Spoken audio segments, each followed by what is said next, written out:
Yo, yo, yo, it's your boy, Marky Mark Terrell. Just coming on for a hot minute. I'll be back on tonight. If anybody's listening who needs me tonight, I'll be back on tonight at some point in time. Right now it's 4:50 p.m., so I'll be on here in like 5 hours from now again. But I'm gonna come on here for about an hour, maybe, if that, just to say hello.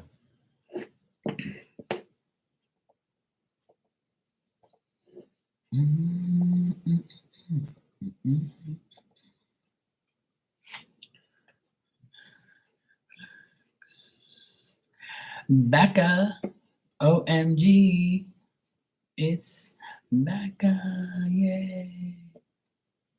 How you feeling today? Better? Good? I saw you were on live, but I was working at the time. But since then, I've been shopping. Then I came home. It's too fucking hot to work outside, so I was like, the hell with this shit. I'm not gonna be on too long, but I'm gonna be back on tonight. I'll be back on tonight for sure. Okay, cool.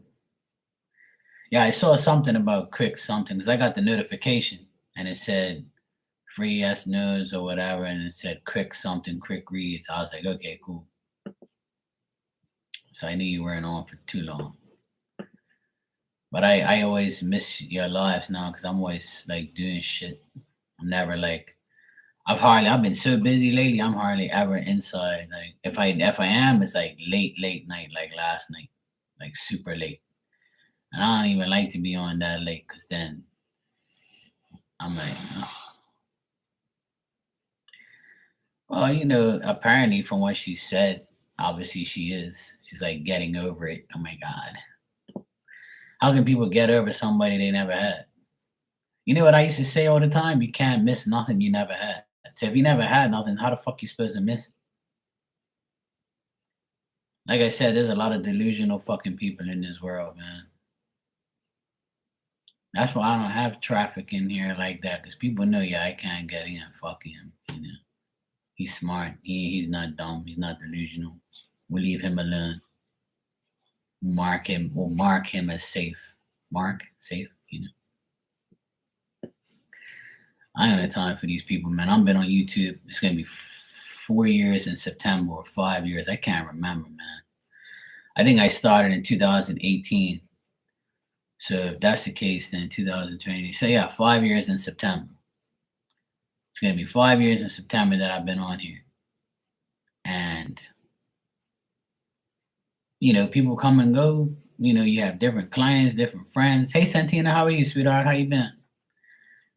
It's just like daily life. Like, you get a job, you go to a different, place, a different state, a different country. You make friends, you lose friends, you deal with delusional people, you deal with nice people. It's just nowadays you only can count maybe 5 people on your hand. On both hands, you can only count 5 people that you can actually, associate with and be cool with and trust. Some people don't even have that much. Oh yeah, work ready to go. Yeah, I don't blame you. I'm home now. I'm heading off. I'm doing good. I'm just tired because it's so freaking hot. But I worked hard yesterday, and today I kind of took it easy and worked half a day. I did a little bit of things here and there. But I'm good, though. She was talking about it too. That she calls her and me. Well, you know her, like people like I told you from day one that woman's a psychopath. But some people don't listen. But listen. I'm the type of guy. I tell people the truth, and then some people just say, you know what, I'm gonna find out for myself, and that's okay. I never go. Like, one thing about me, if you go against my opinion or you go against, like, and you want to find out yourself, and then you come back to me and say, hey, look, you were right, I'll be like, that's cool, whatever. Like, I'm not gonna like disown you because you didn't listen to me. I'm just trying to tell you, for your safety, stay away from that person, like, because I've already had an experience with them. But your experience and my experience could be totally different. It's just like family. Like you might like my brother, but you don't. But the other person doesn't like my brother. Or you might like me, but you like my sister more. I don't fucking care. It's cool. Like it's all good. You know what I'm saying? So yeah, I'm tired of summertime. I can't I can't stand the heat, to be honest. It's annoying. Like you guys, you can see like I'm more like darkened up. See the I try to stay out of the sun. I was actually darker than this, but I always wear like I try not to get too dark because that shit hurts. You peel and you fucking burn and you can't sleep probably. Yeah, I don't like and this summer it's like been ridiculously hot everywhere. Like it's all good back. I know you didn't listen to me, but it's okay. Sometimes you gotta learn the hard way, That's cool. I like wintertime, to be honest. I like dressing up in like hoodies and dressing up in sweatpants and putting on socks and sneakers. I like putting on like winter clothes. I just like winter clothes, and putting on jackets and shit like that, wearing cool outfits. But wintertime is here. Is wintertime here? You don't even really have to dress up like that because it don't even like wintertime don't even get that cold here. The coldest it ever gets is like in the late 50s or early 60s. That's the coldest it'll get, but it averages like 60. What type of messages you want, Becca? I'm promoting love messages today because I think people need love in their life. They ain't getting none from me, but if they do get love from me, that's real love. Some people don't know what that is. The blue deck. Okay, I got it right here. See, look. Okay.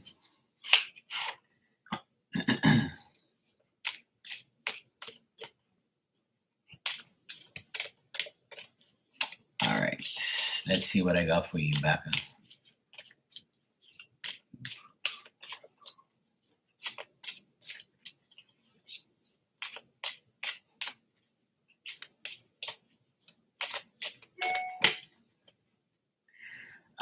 Santine, I got a donation from you. Thanks. I'll answer your question after my little angel here. Well, the first card says it all. Sorry. Becca, your card says stop dealing with assholes. Ask your spirit guides to give you direction. And remember that people depend on you. Your friends, your clients, not your so-called twin blames and all those people. And on the bottom, you have don't give certain people your energy. So there you go. You don't have this deck, do you? You only have the red one, right? That I sent you. I guess I'm going to have to give you that one for your birthday, I guess. If you can wait. I'll give you that one for your birthday in October. You would scream? Okay. I'll hook you up. That's any if you be a good girl, a good little angel.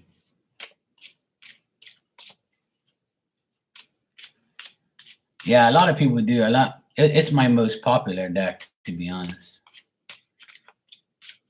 It's the one that a good bit of people have. There's a few readers who use them. I've seen them. They tell me, "Oh, I love your deck, Mark. I use it on my channel." I'm like, "Okay, cool. Thanks, appreciate it." It's weird seeing my deck is my deck's out there with other people and shit. It's cool though. It's nice to see. I still got to work on my fourth one. I'm gonna try and get it done before Christmas. I promise. I'll get there. Becca is always an angel, yeah, in her sleep. When she's sleeping, she's a nice angel. Nobody, she don't talk, she don't snore. All right, Santina, you said generating whatever spirit wants me to know. Okay, cool. Let's check.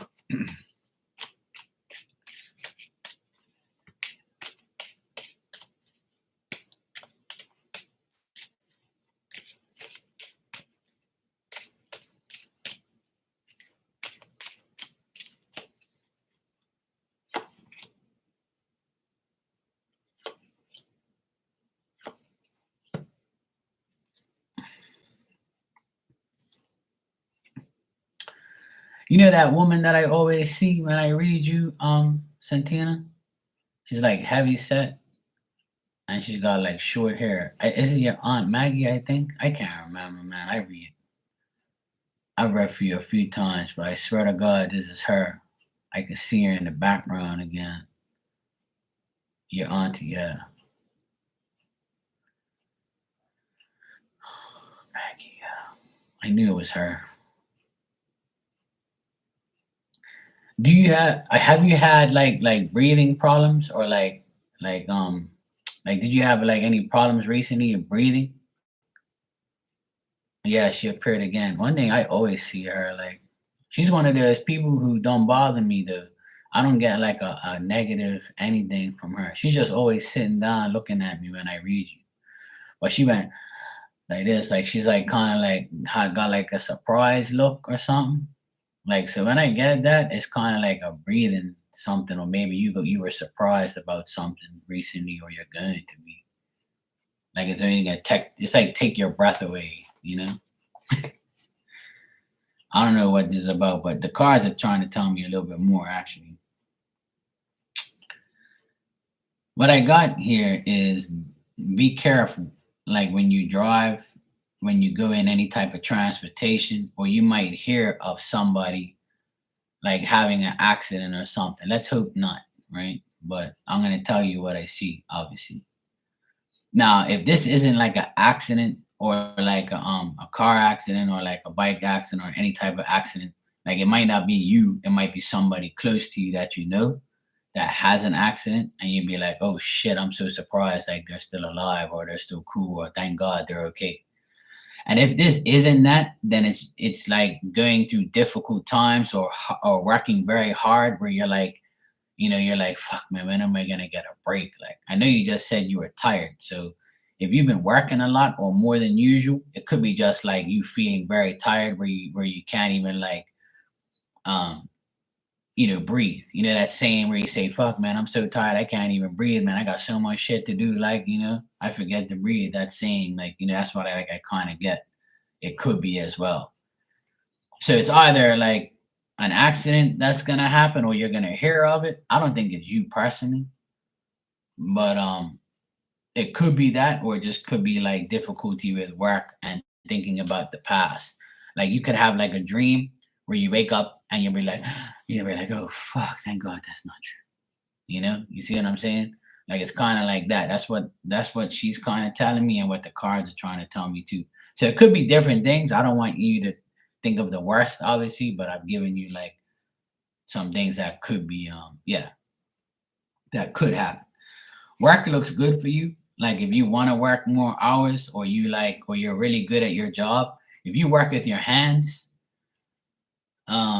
some people work with their brain, some people work with their hands, some people do work with both. But it looks like you're going to be in high demand at your job. Like you're going to, you might need help, or somebody might come around where they help you, or you might help someone. I see you putting in a lot of personal effort into your life and into your work, like your commitment to work. So if somebody like goes on vacation, or somebody might have an accident, and they might say, look, Santina, so and so got into an accident, so you have to like step up, and like if you want more hours, we can give you more hours, or if you want to work more, you can, because so and so is not here because they got into some type of dilemma or whatever. That can happen as well. And like I said, this is a general reading, so I'm just giving you all the scenarios that I see. But it looks like you're going to be working more, or working a lot, or you're going to be offered more work. So it's up to you to do it, or if you're up to you to want to do it. It's a personal effort thing, is what I'm getting. Also, like Yeah, so that's good. Like it's saying it's a good thing, but don't overdo it where you're like you have to catch your breath, you know? Like don't forget to breathe is what they're saying. Um what I got here is if you have to end a long friendship that you've been in and you've been contemplating ending your friendship or wanting to end a friendship with somebody, then do so. It's the best time to do it. If you don't end this friendship or this past relationship, then you're gonna have to make a change or you're gonna have to like something unexpected will happen where you're gonna be like, you know what, this person's a downfall. Like I can't, they're making me feel set back. If you feel like somebody's making you feel set back or making you feel like you're not going forward, then it's time for you to let it go and get rid of that person. If you have, great. If you haven't, think about it. It's up to you.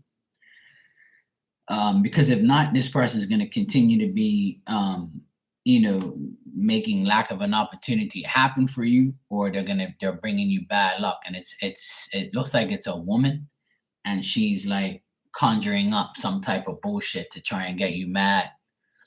You know, so if it is a woman, then this woman's trying to like make your life miserable, or like saying things to you to make you feel that way. Now, if it's a man, they're trying to make you, the woman, miserable and feel like they're a setback, or you feel like you have to help. You don't have to help nobody. You just got to help yourself and help the ones that help you. Right? So it could be either or. Shit. So yeah, that's what I got in general. Like for the next couple days, I'm going into next month because I got number 8 here, so that's August. So it looks like August you'll have more work and you'll feel like you have to put a lot of personal effort into things. The main thing about this reading is you putting in your personal effort. And what I mean by that is you making things better for you, not for everybody else around you. And I've told you that many a times that you seem like the person that helps everybody. At the end of the day, you're a mother. You're a person that I feel will help people, but don't forget to help yourself and don't forget to breathe. Take time for yourself and understand that you can do it all. Don't get depressed in your mind about other people's lives and let it consume you. And like so that's can be like another thing as well. Like don't make things from the past create difficulties for you in the future. Like what's in the past is in the past. And a lot of people say, well, Mark, you don't know what I'm been through. And, I'm been through a lot of shit. So is everybody else. Nobody's better than nobody else, and nobody's past is worse than yours. Like everybody has their what do you say? Like everybody has their analysis of what their past is worse than yours, or if it isn't. But there's always somebody that's worse off than you are. So like I always tell people, don't think that your life is so bad. There's a lot of other people that's got it way worse than you. If you're here talking to me, your life ain't that bad. If you're in a hospital and you ain't got no phone, no internet, no nothing, and you're fucking dying, then your life is bad. Yeah. So this is what I'm trying to say. Like. Yeah, sure, Beckham. Hey, Steven, how you doing, bro? How's it going? So yeah, Santina, that's like pretty much the general reading, but the main message here, and I think your auntie is trying to say like, um, don't forget to breathe and like take care of yourself. Like put a lot of personal effort into yourself. Don't let yourself feel like you're not doing enough. Don't be hard on yourself. I don't know if you treat yourself like that, but don't do that. Like, because I feel like the energy around you is great. It's just that like don't let the past consume you, and don't let that person consume you. Hey Nick, what's up, bro? Don't let like none of these people get in the way of your like your life, like and just don't forget to breathe and take care of yourself. Because like she's saying, like you might have like vivid dreams where you wake up and you're out of breath, or like you work so much that you forget like you have a life. You know what I'm saying? So, and she's always nice. She always seems so cool. But this time I was like, I saw a look on her face like, I don't know if she had breathing problems or she had like a heart attack or something. I can't remember what happened to her, but it's almost like she had like a moment there when she first saw me. She was like, "Oh shit, Mark, just like now that you're here, tell her this and that." So like I'm like she's worried about you. She might be worried about the way you do too much. So yeah. Hey Ninja, how you doing? How's things? Back when you said, "Can I donate for messages from my mom?" It's been a while. Okay, cool. Ah, okay, yeah. So that's why she's probably like that because like I felt like she was hard. She was like trying to breathe when she was telling me something. You know how like people like want to talk and they're like, so I guess like she's probably still in that like that frame of mind where she's not realizing that she's actually not hooked up to anything. She's fine, but I think she's more like shocked that um of what's going on in her own family's life. Like I think that it's nothing to do with you personally. I think it's to do with her own family. That's why she's like kind of like uh you know because usually spirit they'll come through. But if when I see them like that, they're obviously going through some type of cycle where their own family's probably fucked up or something bad's happening in their family. Thanks, Steven. Becca, you said you want messages from your mom. Okay, cool. I'll check. Yeah, I'm doing good, Ninja. You're welcome, Santina. Just take care of yourself. And if you do drive, be very careful. Like with going places and doing things and just pay attention. But yeah, I don't think it's you. I think it's somebody around you that you're gonna hear about. Might have like an accident or might like have some car problems or something like that. Or if you have a car that has issues, something might happen. So yeah. Okay, Steven, no problem. I gotta take care of Becca first and then I'll get to you afterwards.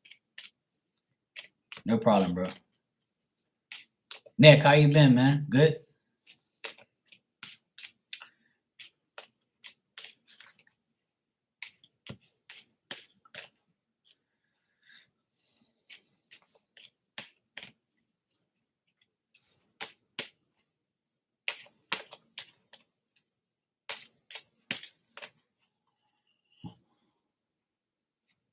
Of course it is. Yep. It's very good actually.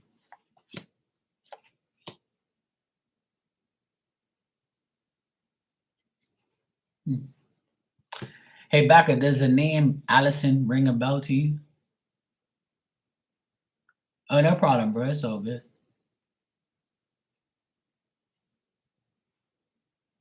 It's all good numbers. When you see those type of numbers, that's just like spirit trying to communicate with you.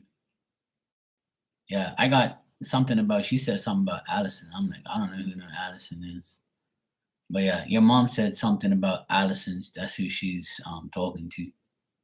No, might be her sister. It might be like family, or it might be somebody that she's hanging around, or somebody that she knows or she's around. So if it doesn't ring a bell, don't worry. It's just somebody that she said that she's around or something like that. Could be like a coworker of hers, a friend. Yeah, exactly. That's why like I just wanted to run it by you. But when I spoke to her just now, she said Allison's here, and I'm like, okay, I'll just yeah, sure. All right. So Becca, what she wants to say first of all, she's around this person, Allison. That's what she said. Okay, Stephen, no problem. Um,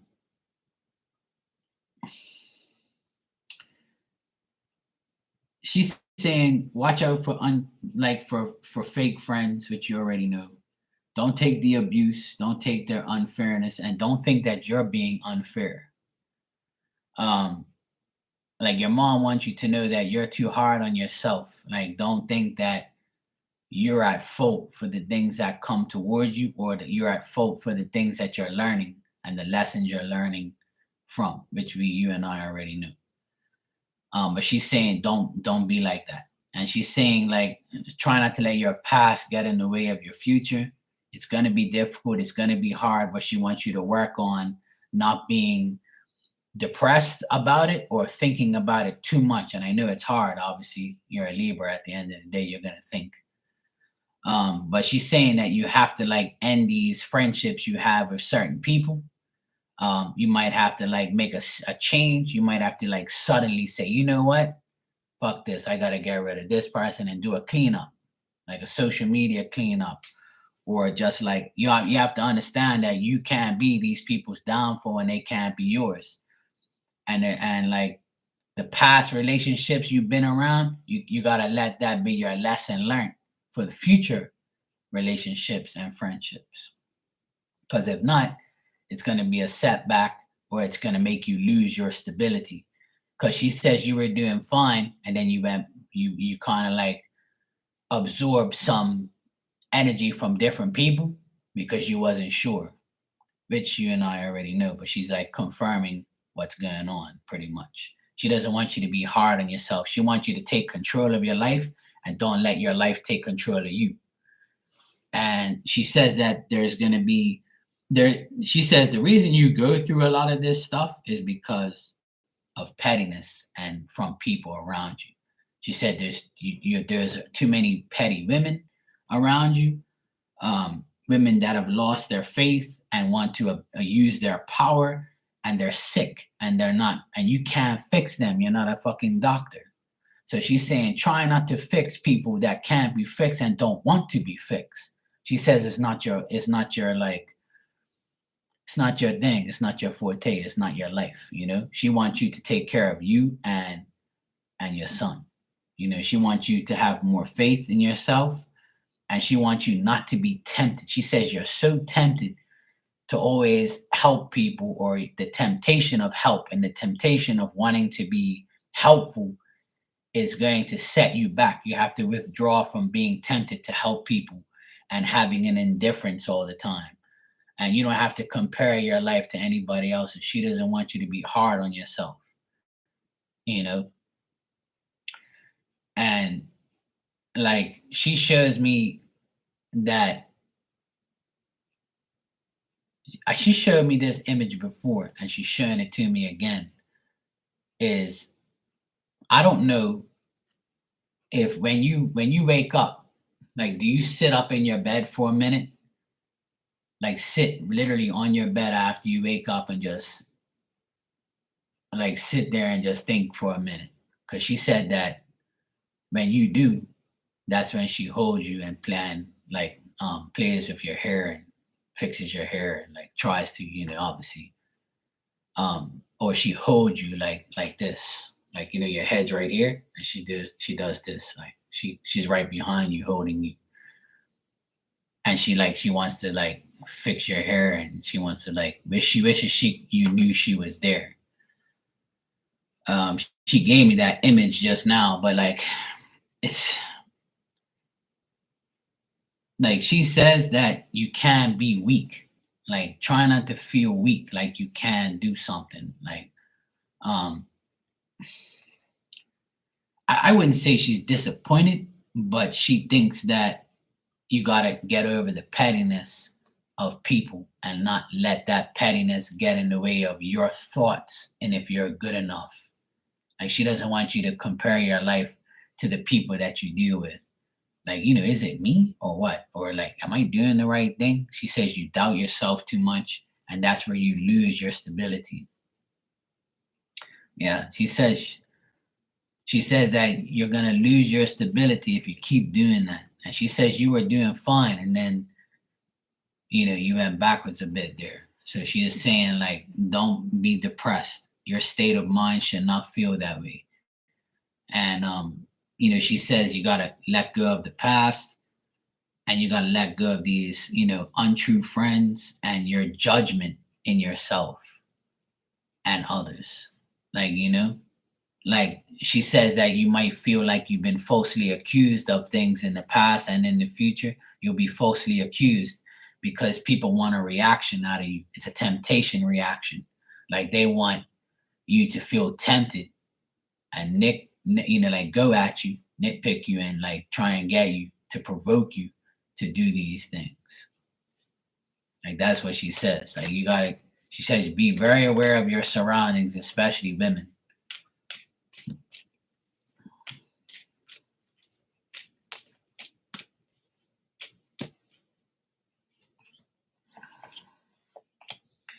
Yeah. Like she's saying also like try not to think that everybody is impressive from what they say and what they do and how they look because they have no substance. Like they have no real meaning. And she says that stop imagining things that ain't gonna happen. Stop daydreaming. Stop thinking about shit that you think is gonna happen because it's not. Like she wants you to like plan your future, but don't plan something that you know that ain't gonna happen, like because it'll fail. But she says new things are coming your way. It's just that she wants you to be around more educated, friendly, and devoted people. And like I think it's her dad that's around you, a guy. He's like a very smart guy. Her dad. I don't know if you know her dad, your grandfather, but apparently he's a very like fatherly, educated, decent guy, and he's like around. If he's in spirit, I would say that he's around you as well. She's like with him as well. But I don't. I want to know who Allison is. I don't know why she said that to me.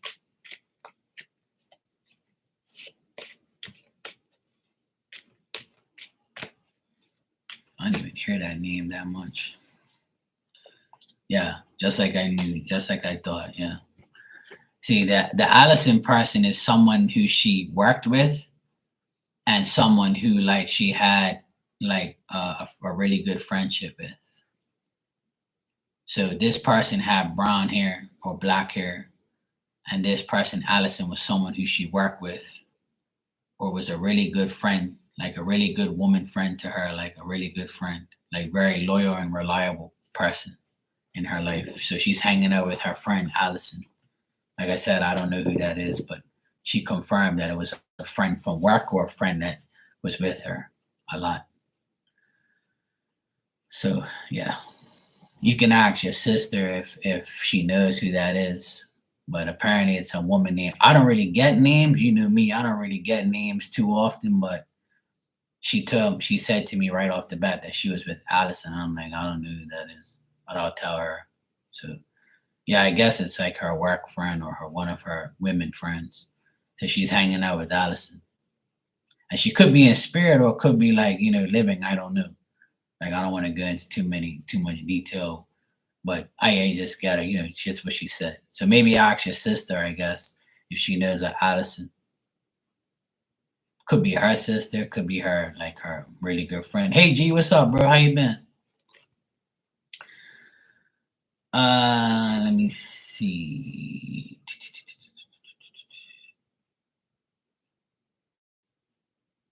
Steven, you can ask your questions, bro, when you're ready. You're welcome back. No problem, sweetheart. Everything's cool.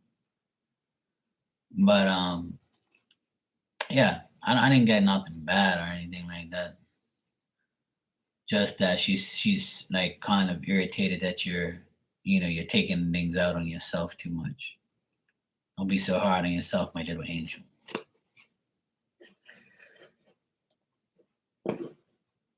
But at least she's like, she's active and she's fine.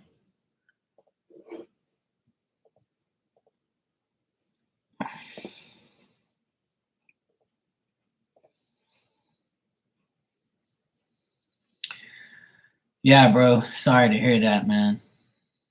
But just stay strong, man. It'll all work out in the end. You know. Well, Becca, it's just the way people are, man. People love attention.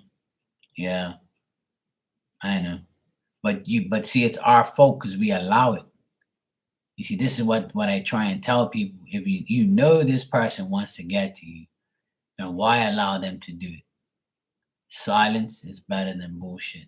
Stop allowing people to get into your energy and into your like, into your shit. Like if you entertain the person, then that's your fault from jump. And I know it's hard to accept the blame I know that our judgment is always, oh, it's their fault because they did it to us, but you allowed it. You see what I'm saying? So we have to take responsibilities for what we're doing and what we allow to come in. So a lot of people, like myself included, a lot of times I care too much and I end up bringing somebody in my life that's too overwhelming and their energy is like, what the hell? And then I'm like, fuck, I'm an idiot. I should have never helped this person. So we're all guilty of it, but we have to take, full responsibility for our actions. And we can fix it by just not dealing with the person anymore. It's that simple. So it's not like it can't be fixed. All right, so Steven, you said I'm also realizing some friends. Hey kids, how you doing? Sure. Mostly realize some friends around me are selfish and don't actually care. Hey, hey. Well, I'm doing good. Yeah, Steven. You know what? When shit hits the fan, you see who your real friends are, bro. And I said earlier in this live that a lot of people can only count on one hand how many friends they can really trust. So, you know, that's why you always have to take care of yourself and don't rely on anybody.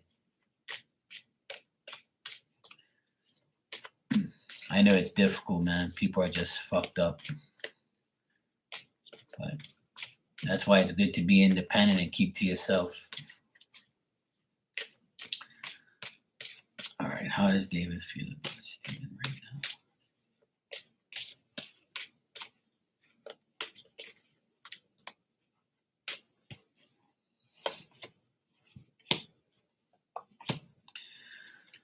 Well, he's trying to avoid all arguments with you, Steven. He doesn't want to argue. He doesn't want to fight.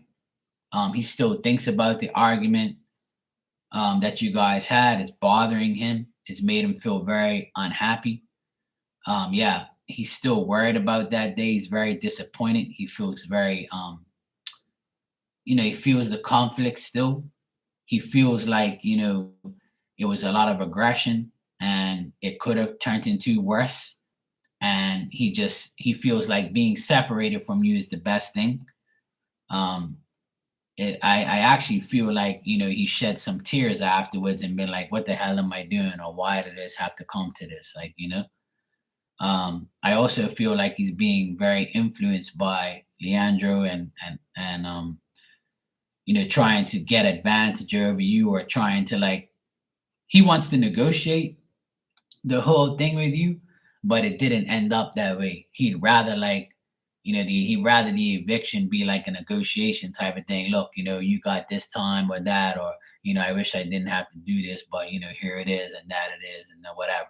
So part of him feels guilty, and the other part is like, I need to avoid all arguments and all conflict because if not, I'm gonna struggle and I'm gonna, this is gonna lay very heavy on me. So David is how he feels about you is he doesn't want to fight.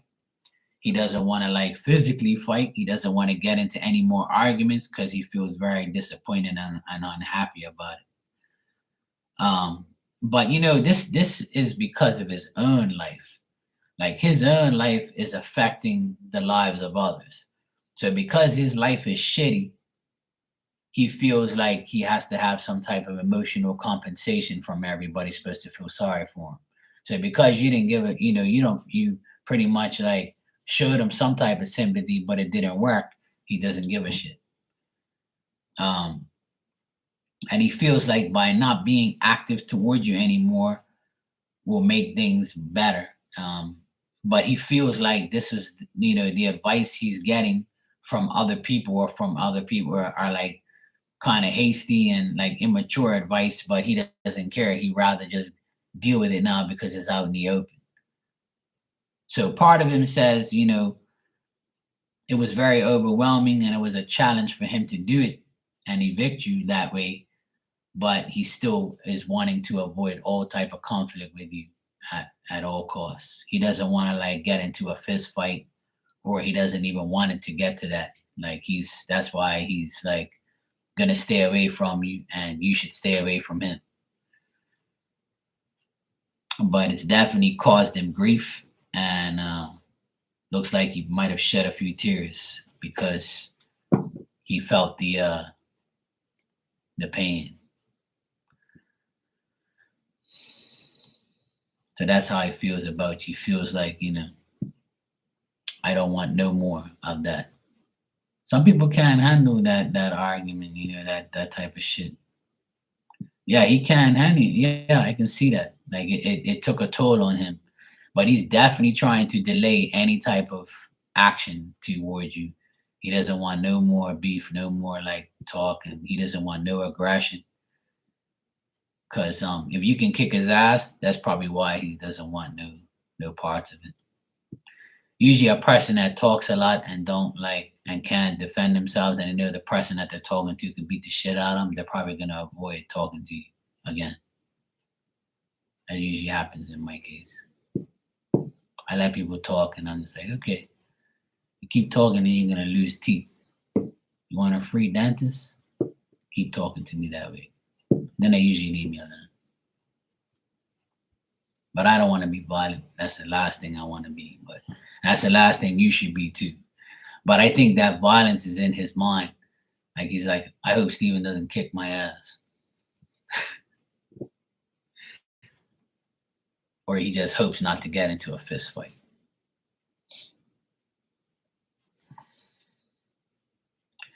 So my suggestion is don't do it. Don't fight him. If he hits you, obviously, you can hit him back, but don't start it. Just avoid it. I think he fears that, to be honest. I think he fears conflict.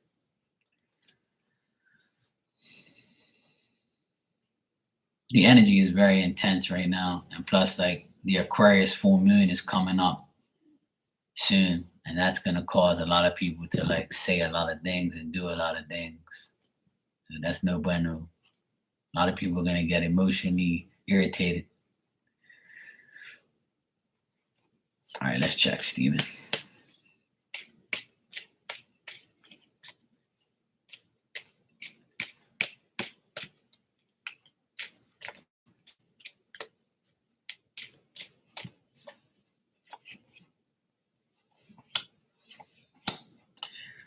All right, if you keep avoiding him, then it's going to be good. But I still feel like in the next 7 days, there could possibly be another argument, or there could be some like blabbing here and there. Like, you might hear he might say something to you, and then you'll be like, yeah, whatever, bro. Like I still feel like there's going to be more said, and it's going to be very disappointing. But if you stay, you're saying what will happen if I just keep avoiding him. So if you keep avoiding him, you're going to be happy and you're not going to deal with anything. So I would say keep avoiding him. At the end of the day, you got your notice. There's nothing else to be said. You said what you had to say. Now you got to move on from it. But what I'm getting here is you'll sincerely be happy and you'll feel okay if you do avoid him, if you avoid him.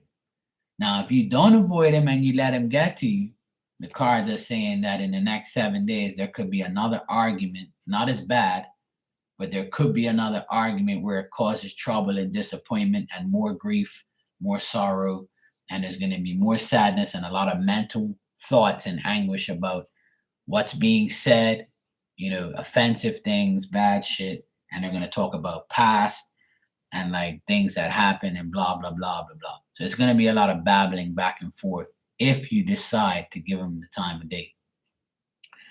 But they're saying if you don't, you'll be very happy with not speaking to him and you'll be fine.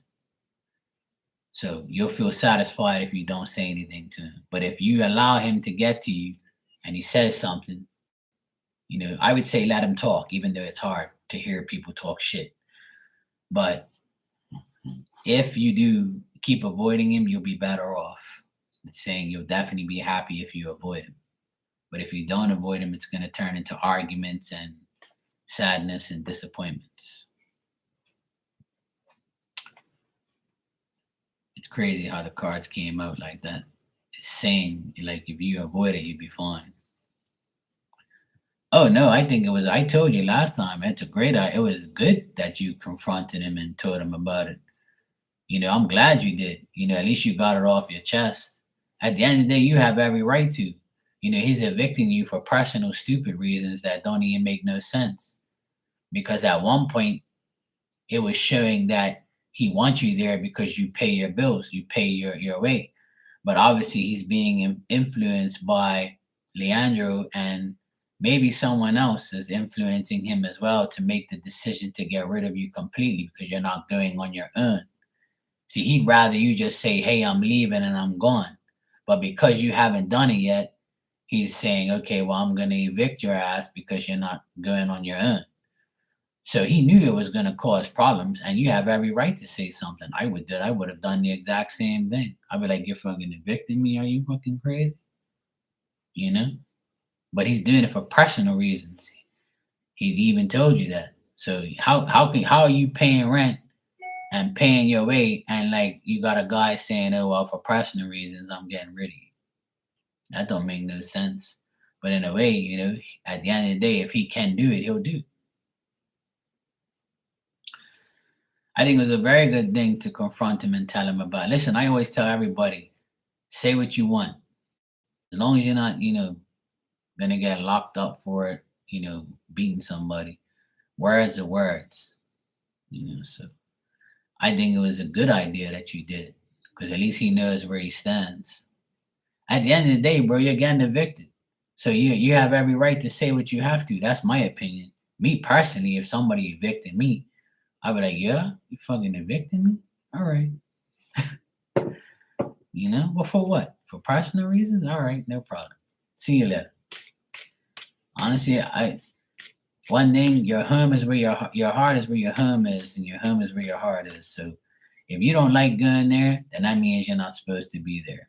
If you feel like shit every time you go there, then that's telling you something. Spirit's trying to say, look, Steven, get the fuck out of here. You know? Sure, G, no problem, bro. You're after Steven. And then I'll do free messages after I answer these questions. So if you hold tight, I'll give you a message.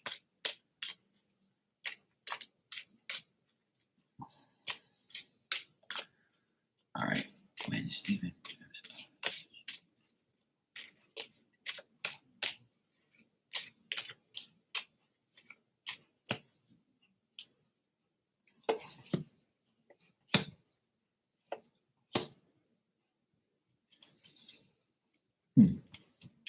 All right. So what will he do when you move out? I would say that he might run you down and say that, he felt pressured by you, or you didn't do certain things and you were selfish, and he'll probably badmouth you. He'll probably say like, um, he created difficulties towards me. I think he'll just talk shit about you. He'll just say, he lived sloppy. He didn't do this, he didn't do that. He had money problems, or I was always preoccupied with him because he didn't do anything, or he lived a certain way. He'll probably bullshit and lie like crazy about what you did, or he'll nitpick at things that you did that he didn't like. You know what I'm saying? He'll just say that you caused him, um, problems, and you didn't respect him, like you didn't show any discipline, and you didn't show any like order, or you didn't show him like, hey, can't you see, like, I'm struggling, like have some respect for me. Like he's just gonna talk shit about you pretty much. All right, Nick, no problem, bro. Like I just see that, he's gonna be I just think that he expects the change. He expects difficulties after you leave, but it's almost like he knows that this is to him is a problem. Like he feels like this was a problem that he had to deal with. You were a problem to him, so he's gonna tell everybody, "Oh, Stephen was a problem to me. I had to get rid of him. He was a problem." And then when people ask, "Well, what did he do?" He's gonna say shit like, "Oh, he treated my place like shit. He was sloppy. He was nasty. He was this. He was that. He never did anything to meet me halfway." He'll just talk shit about you pretty much. He won't do nothing to you personally. He won't like go beyond that. But I just think it's just him babbling on and talking shit about you. That's all I get, really, to be honest.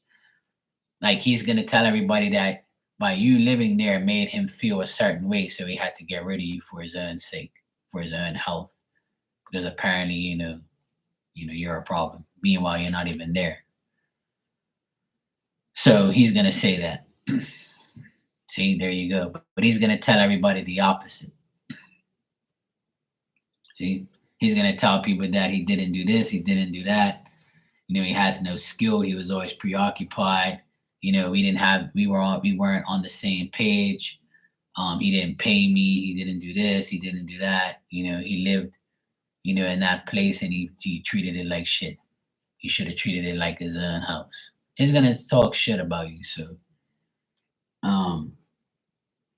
at the end of the day, man, I wouldn't even worry about what he says because people's words, if you know as a person, this goes for everybody. When someone talks shit about you and it's a lie, there's no sense in disputing their lie because that's what people do. They're never going to dwell on your positive, they're going to always dwell on your negative. You see what I'm saying? So I know you did, Stephen, but he's going to say to everyone when they don't see you there, or someone says, hey, what happened to that guy, Stephen? He don't live here no more. And he's going to say, no, I had to get rid of him because he didn't do this and he didn't do that. And he did. And he's not going to say, oh, I evicted him because he's a nice guy. He's not going to say that. He's going to talk shit. And that's exactly what people do. They're going to talk shit. And that's what they're good at. They like to talk shit about people. So that's what's going to happen. When you leave, he's going to talk shit about you. But he's also going to feel like, he's going to feel bad as well. He's going to feel like he's not doing the right thing. But he's being strongly influenced by the outside, like the friends and people and stuff like that. So unfortunately, that's his problem, At the end of the day, Stephen, what I would suggest you to do is get out of there as soon as you can so you don't have to deal with him. And don't even say anything about him. Like, don't bash him. Don't say fucks. Just let him get his karma. And the best thing to do is be silent so you don't have to deal with the bullshit. Because at the end of the day, if you know what you're doing is right and you have somebody lie about you, there's no sense in giving your energy to a liar because they have no proof. So when somebody says, oh, he said you did this, prove them wrong. Like, say, look, this is how I live. You can even take a picture of everything that how you live or a video, and say, yeah, he said this. Well, look, this is what my place looked like. So whatever he said, he's a liar. If you have proof of your truth, then there's nothing a liar can say but lie. So that's all I get is him being, talking shit about you, which is normal for a person to do because that's all people do is talk shit anyway.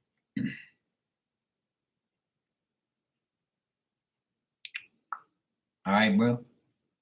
Sorry you got to go through that, but at the end of the day, I've always felt like the best thing you should do is leave that place because once you leave there, you leave all the toxic energy behind and you create your own new energy at your new place and you get to feel like you're not burdened by some idiot that's delusional.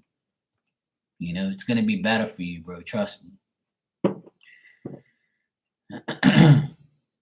Exactly.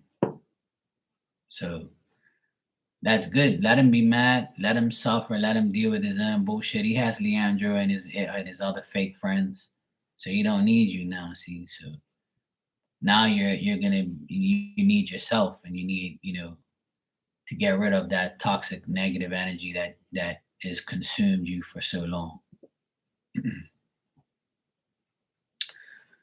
Let me see. G, you said, I just donated. Can I get a journal and a love message? Sure, bro.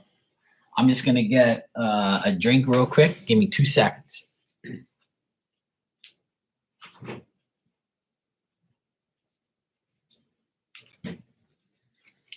All right. I forgot to get a drink. But let him be mad, bro. Let him suffer in his own misery, you know?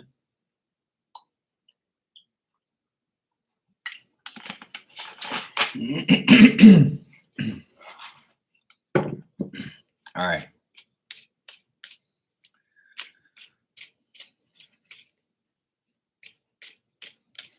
My suggestion is to always let people run their mouths, let them say what they want. If you know deep down inside it's a lie, then why entertain it? It's very hard to do, I know. Sometimes I let it get to me too, but that's the advice that I give myself. Just let these people run their mouths. Who cares? If you know it's a lie, leave it alone.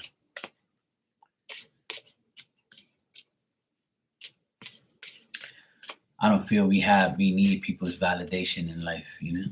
All you need is your own. All right. G, let's check. A general reading for you. Let's check.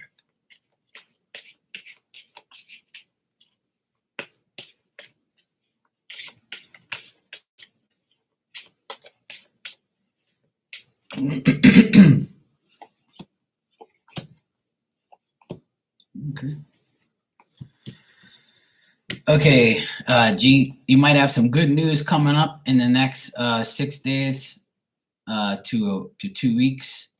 In the next 2 weeks, pretty much, you'll get some good news. So going into next month, you'll get good news about some type of advancement or something you expected.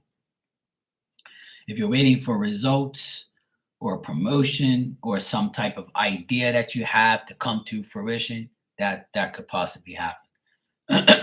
Either way is good news. You're gonna get some type of gain, some type of recognition, or some type of victory, right? You might feel like very overburdened, or like you might feel pressured, or you might feel like you have to resolve certain things, problems, or issues. Just keep putting in the effort, because that's where you are now. Because of your effort, things are good. So if you put less effort, you're gonna get less. You put more effort, you'll get more.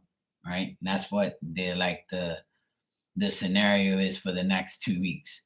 So it's saying do what you can, but don't do for a selfish reason. Do it because you want to do it for you, but not to feel like in a selfish way. So whatever you're gonna get, be selfish for you, but don't use that promotion or that good news for like an evil way or for a bad way, Not saying that you are, but people might think that, or you might think that, how people think of you, which doesn't even matter. Also, if you're talking to your mom or a sister, hey Violet, how are you? So a woman could be very significant in the next 2 weeks as well for you.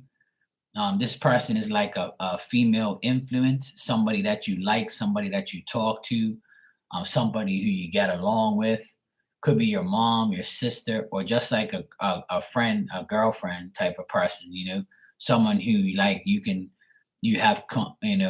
confide in, and someone who that will tell you the right thing, or guide you in the right way, or a woman that is in progress, like she wants to help you do something, or she gives you good advice, or she gives you the good news. It could be a woman that gives you good news. So this could be a family woman, sister, mother, auntie, whatever, cousin. This could be somebody giving you the good news about something, or this could be like a woman that you asked out on a date and her saying, yes, sure, I'll go out with you on a date. That type of vibe. So it could be like a woman giving you the good news, or you'll get a good news about a woman. So that's something that you'll hear about. Somebody might tell you good news about someone, but the person who relates the news could be a woman. Okay. I think that people generally think that you're a good person, you're professional, you're a person who is considerate and kind and generous. The Spirit's also saying here, the more responsibility you take on, but use your creativity to get to make the responsibilities that you have. Be creative about it. Like make sure you create good things instead of create problems for yourself in the long run. So they're saying like take time out, have a drink, and say, you know what? Okay, these are my responsibilities. This is how I'm gonna create better things for me. I got to do this, I got to do that. And then when I do these things, then I can find myself in a better position to have a better life or just to feel better overall. And I think this is to do with like work situations or like just like showing that you're capable of being responsible. So you're going to be tested to be responsible and creative in your work life or just in your life period, you know? So that's what spirit wants you to know, that you can, in the next 2 weeks, you might have to take responsibility and be creative and figure out how you're going to get better or how you're going to do a certain project or a situation. So in the next 2 weeks, you're going to be tested by situations, but you're also going to have good news about certain things that you want.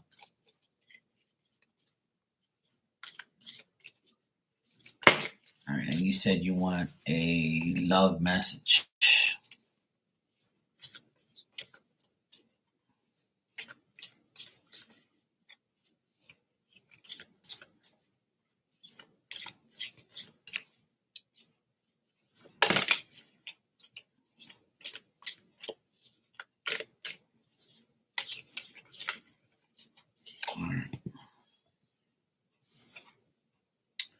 You got two cards here.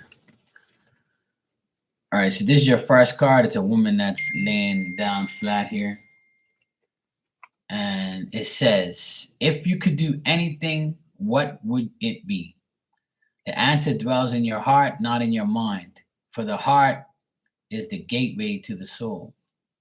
So this resonates with what I just told you. It's saying if you could do something, what are you going to do? Are you going to be responsible? Are you going to be creative? It dwells all in your heart, not in your mind. So your mind might be saying, hey, I got to do this, this, and this, but your heart should be the one that makes the decision, you know? And your other card here is to have balance in love.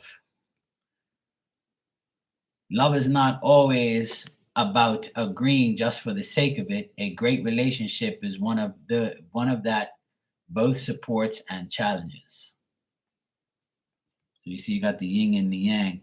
So you got to find the balance within yourself in order to bring love towards you. Because if you don't, then you're gonna stay off balance. And that's like pretty much what the general reading has said. Whereas, in order to get what you want, you might have to take the responsibility of taking things into your own hands and making sure that what you do is right for you and not right for everybody else.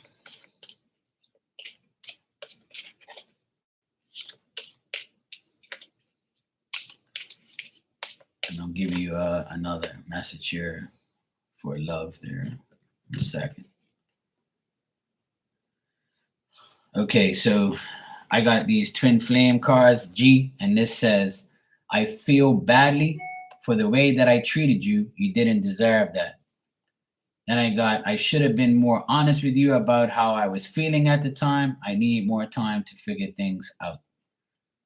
So the person that you might like or you might, want, they might not be in a good place. So they're not really going to, come towards you like that or be, in your energy anytime soon. They're just, they need more time to figure things out, or they just feel badly for not like being with you and not like showing you more type of respect or love. Okay, Steven, no problem. So that's what I got, G. Hope that made sense to you. But nothing bad. I feel like you're gonna get good news. Let me just text my sister real quick. She doesn't even know I'm online.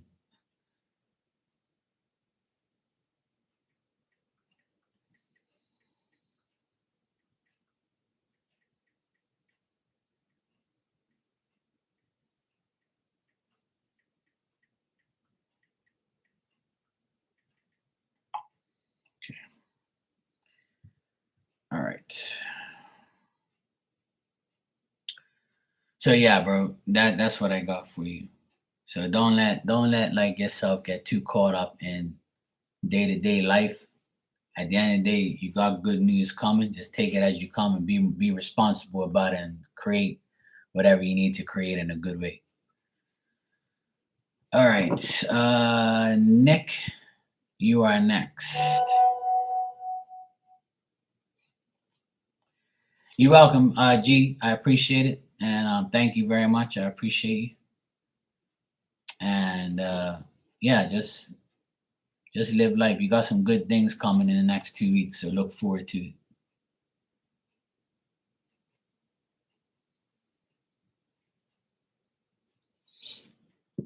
All right. What are Lewis? All right, what are Lewis's energy towards Nick? I didn't think I was gonna get anybody in here this early, but you guys are all here. My thought was, yeah, I'm gonna come on. It's gonna nobody's gonna be here, and here you all are.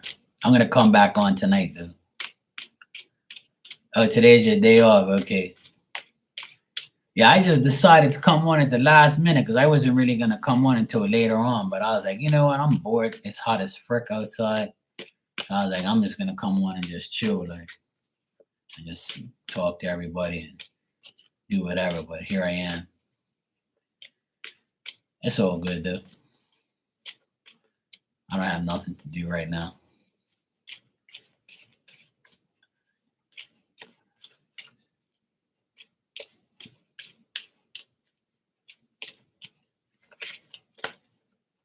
All right.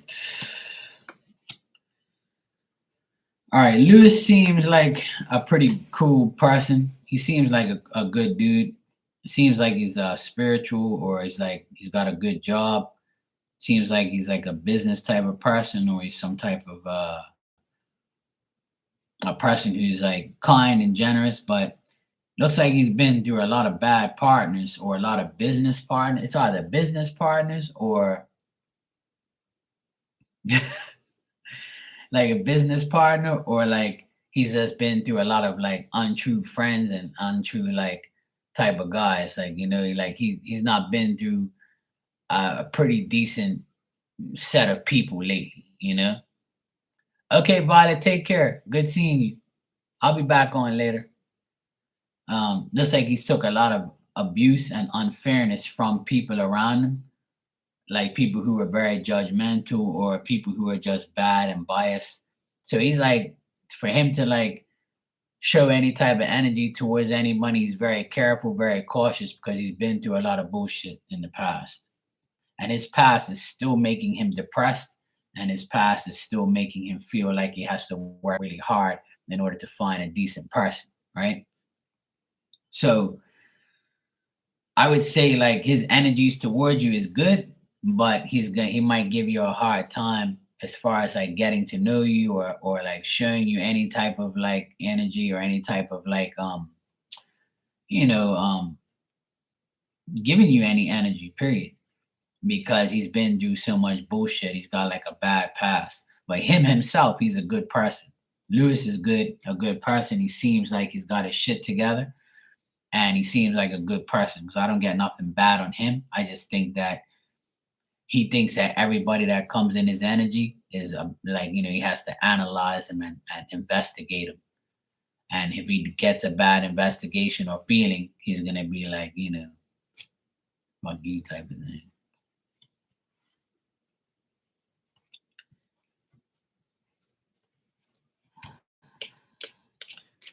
Is the same person, the Lewis guy. You're asking me what his intentions are towards you. All right, let me check.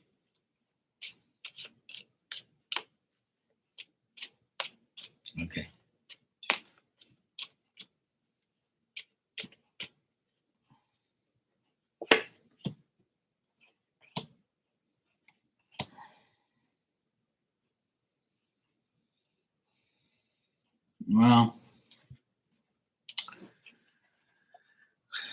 what I'm getting here is, yeah, he's a good person, but like I said, his intentions is to get to know you.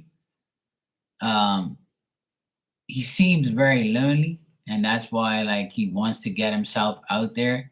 But he has like a lot of difficulties with understanding people and like wanting to get to know people, but like being very cautious. I get that all the time here. I shuffle and asking this.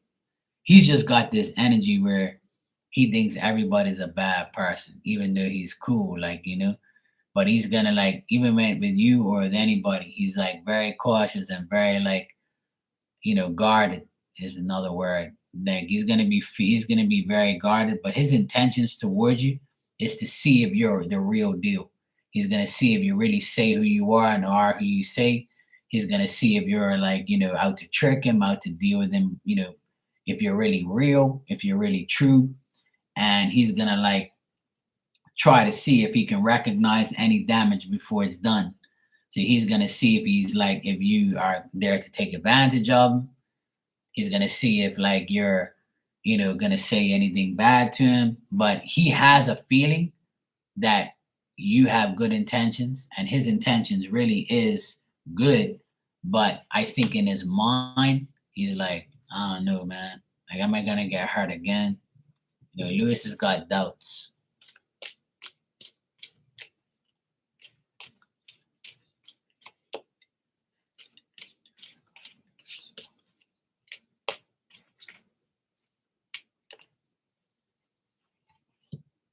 Yeah, see, he showed up again here. Yeah. So, Spirit's saying that he's a good person.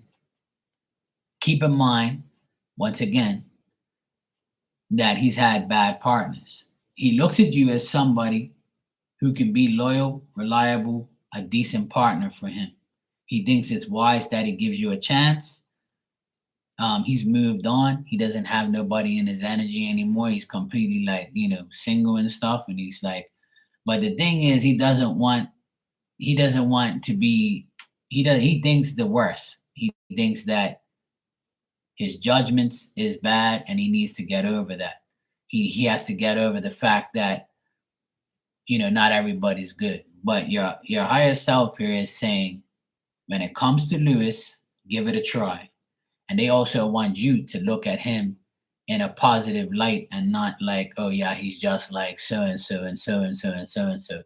So the both of you are good for each other, what I would say, but don't allow your past partners to get in the way of this partnership that you're about to develop with this person, with Lewis, right?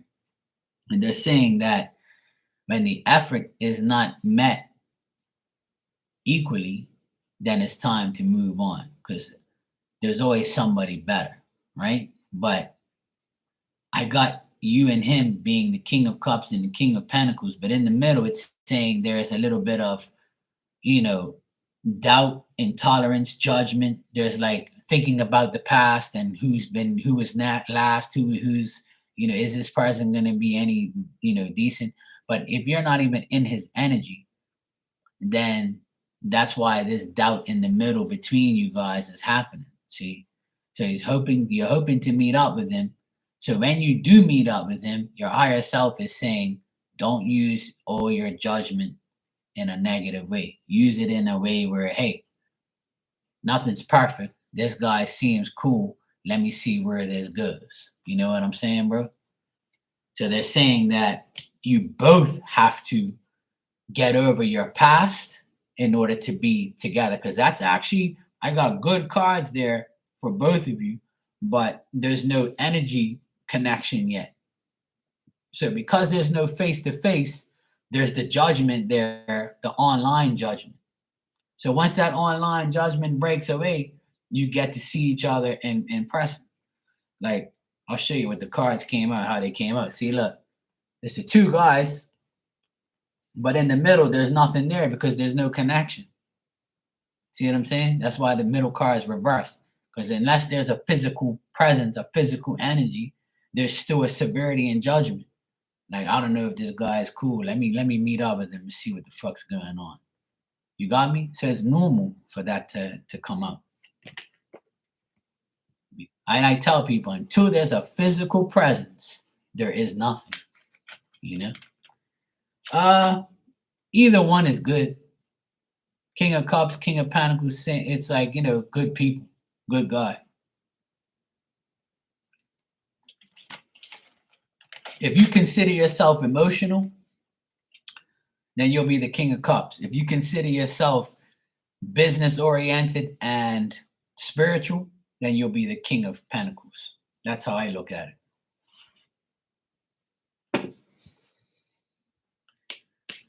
Yeah, so that's good.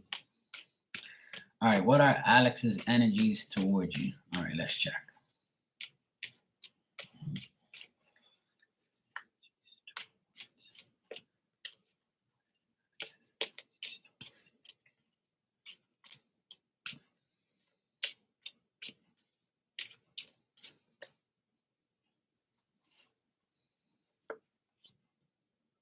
Yeah, exactly, bro. It's like that with everything, you know what I'm saying? All right. So, yeah, exactly, man.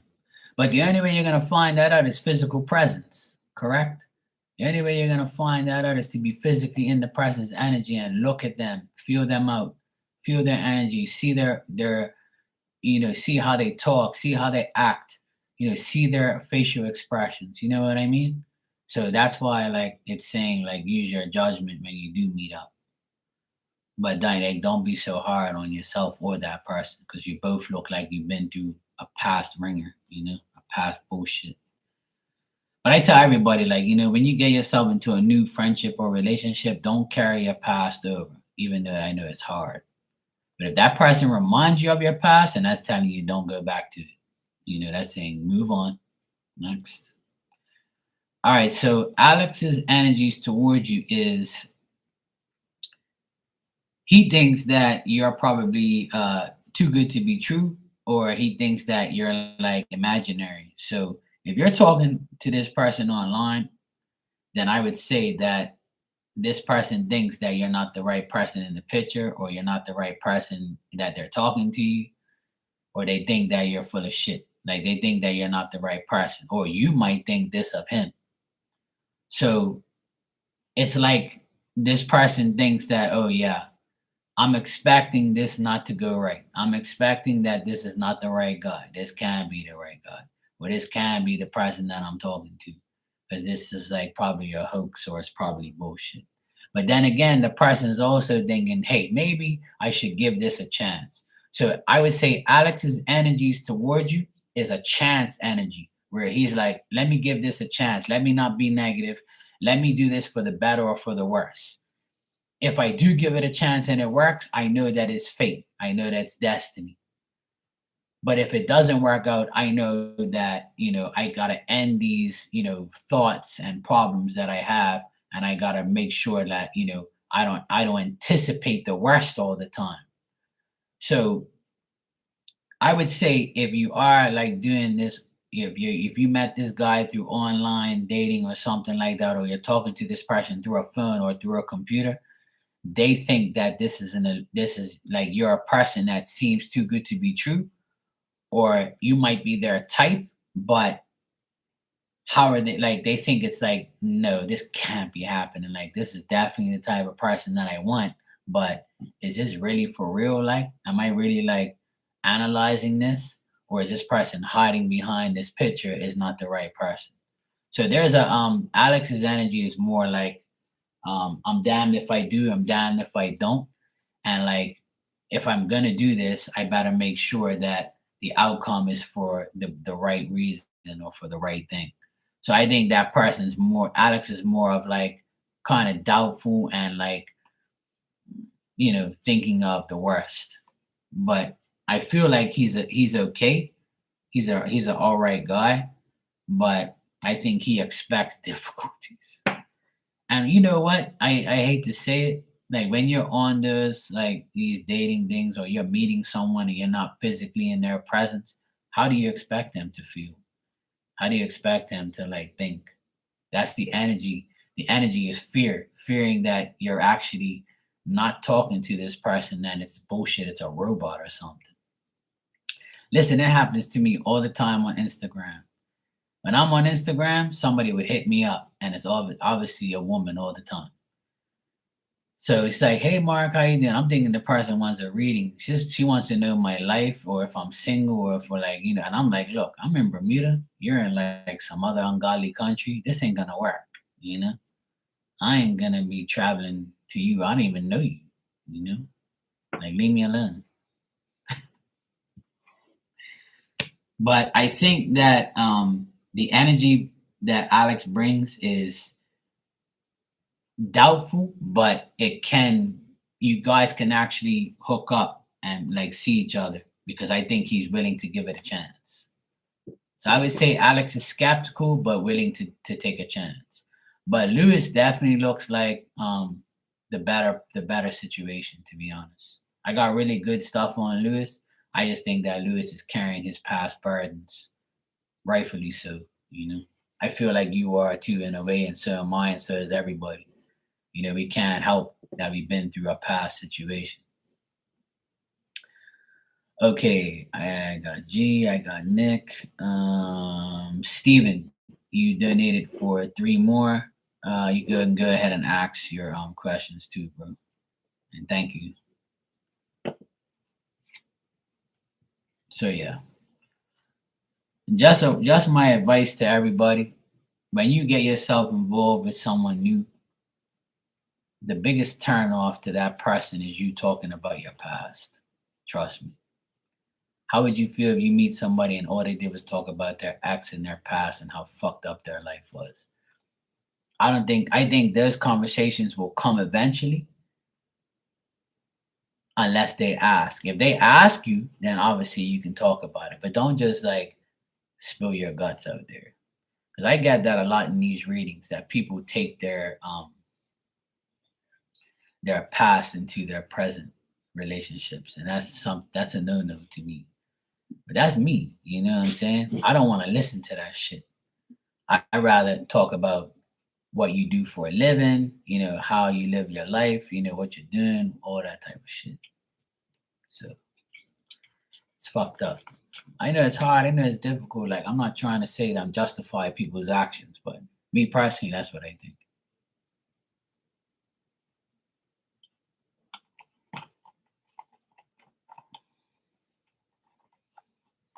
Oh, there you go. I rest my case. See? There you go. That's why that shit came out in the cards.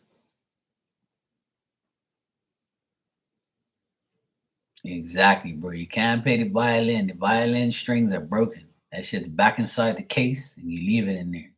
Don't ever bring out that violin and string it back up. That violin stays in that case. Mine, I threw it away. I threw my violin away a long time ago. That ain't happened. No violin bullshit around here. I don't even play the violin on here.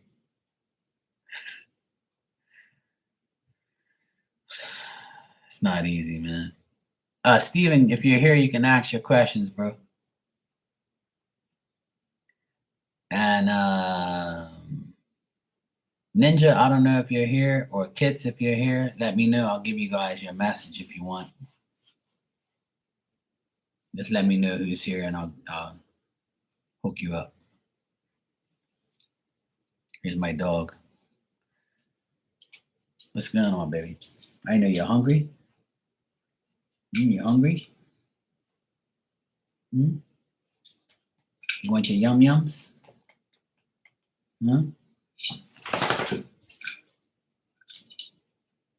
Let me tell mommy. Just give me a sec. I gotta tell my sister to feed my dog.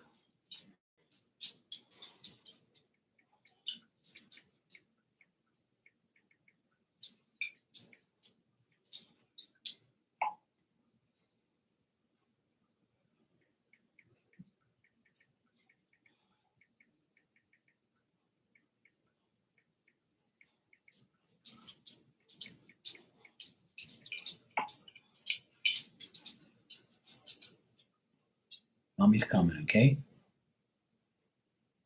Want your yum yums? Yeah, I know.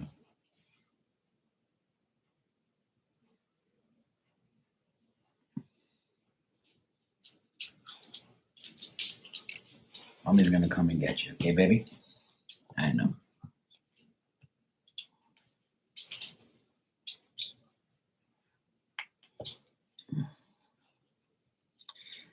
Yeah, Nick, I don't blame you, man. Don't allow that to happen. If you see, like, when you start talking to the guy and he starts talking about his past, just say, "Hey, look, bro, let's talk about other things. Let's be positive. Like, try and change his mindset. See what happens." Okay, okay, relax. Okay, come here. She's a she. Come here. She doesn't want to move. She's being naughty. What's the matter? See her? Look. She's a boxer. I'll show you a picture of her on my phone.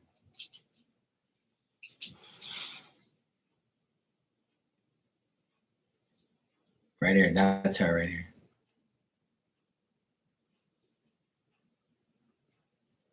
Her name is Diamond. She's 8 years old.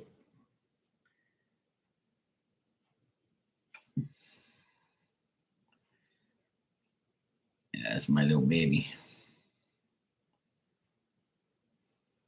That's my little girl. It's her dinner time now, see? So she knows, and I'm here. Steven, you're next, bro. You can go ahead and ask your questions if you're here. That's my doggy.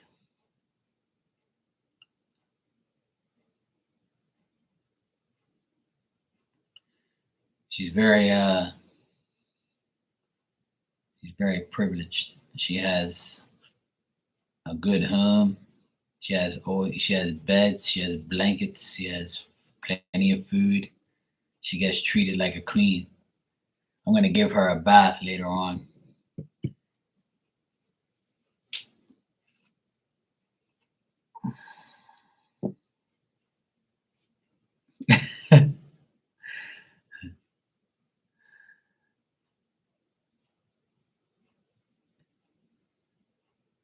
Stevens, he's I don't know if he's here, but he says he was on a call, so I don't know if he's here or not. He says he was on a phone call or something, so I'll give him some time. It's all good. My sister's gonna come get the doggy.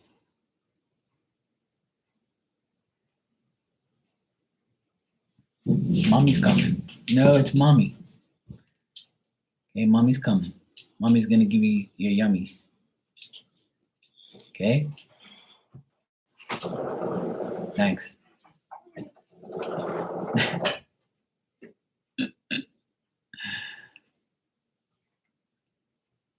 Nick, you're too much.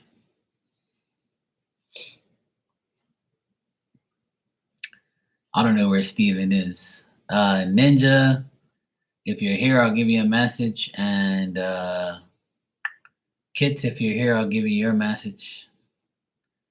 I guess everybody said, fuck this, I'm not waiting. So I'm waiting for Steven to give me his questions. And Ninja, okay, you're here. All right. Ninja, let's see what we got for you. All right, you said you wanted a message from your dad. All right, let's check.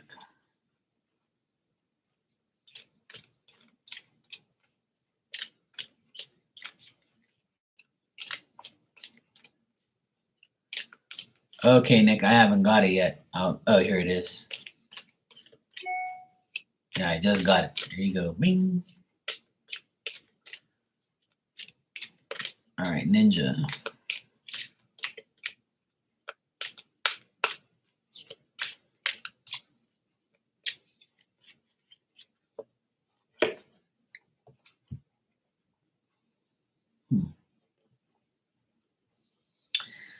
I don't know if your dad had a pet, like a dog or a cat or something like that, or he had a special pet that was close to him, or if that pet's still alive or whatever, or maybe he's happy to be with his pet.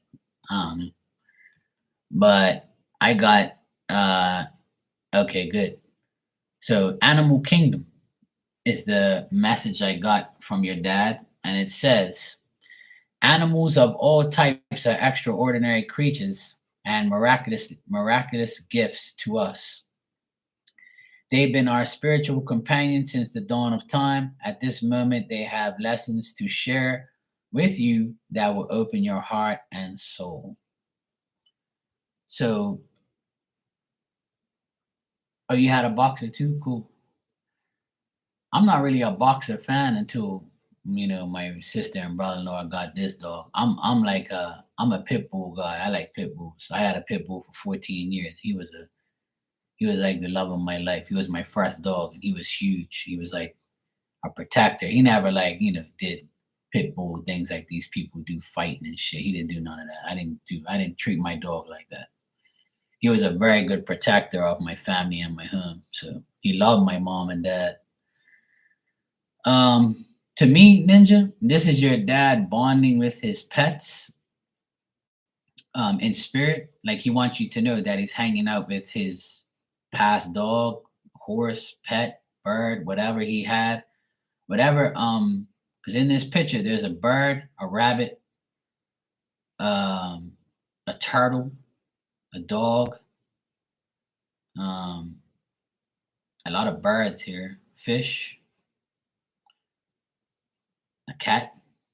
So there's a few animals in this picture. So he wants you to know that he's bonding with past animals, animals that are in spirit, or he could be hanging around a animal right now. So he wants you to know he's hanging around his pets. Hey, Steven, yeah, I'm ready for you, bro. You're next.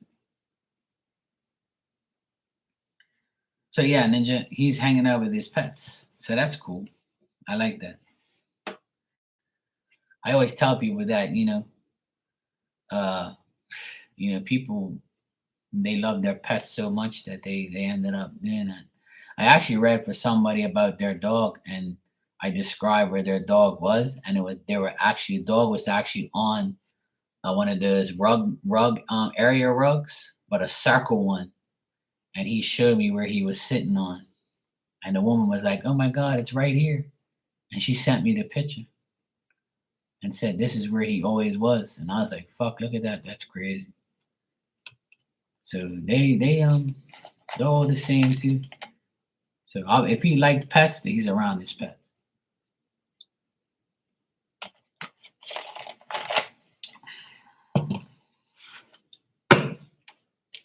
All right, Steven, let's check.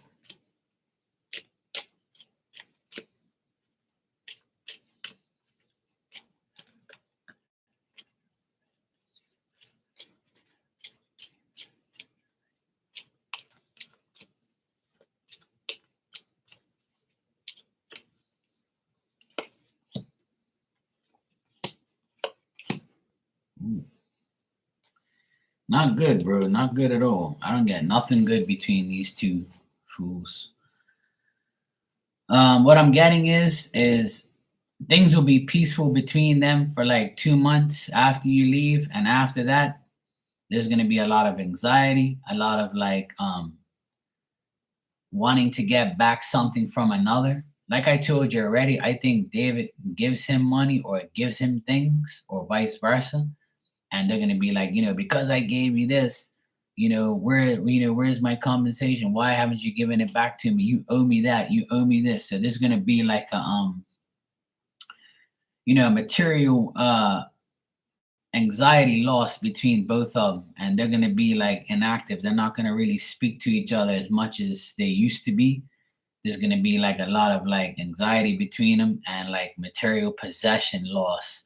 So one of them might have gave something to the other and then like reap in their face, or like say, "Hey, look, I gave you this. Like, what happened to it? Why'd you do this and why'd you do that?" There's like a fear between both of them, a disloyalty, and like they're not gaining. Once they know that they're not, because Leandro won't be gaining anything from David, David will finally say, you know what? Fuck you too.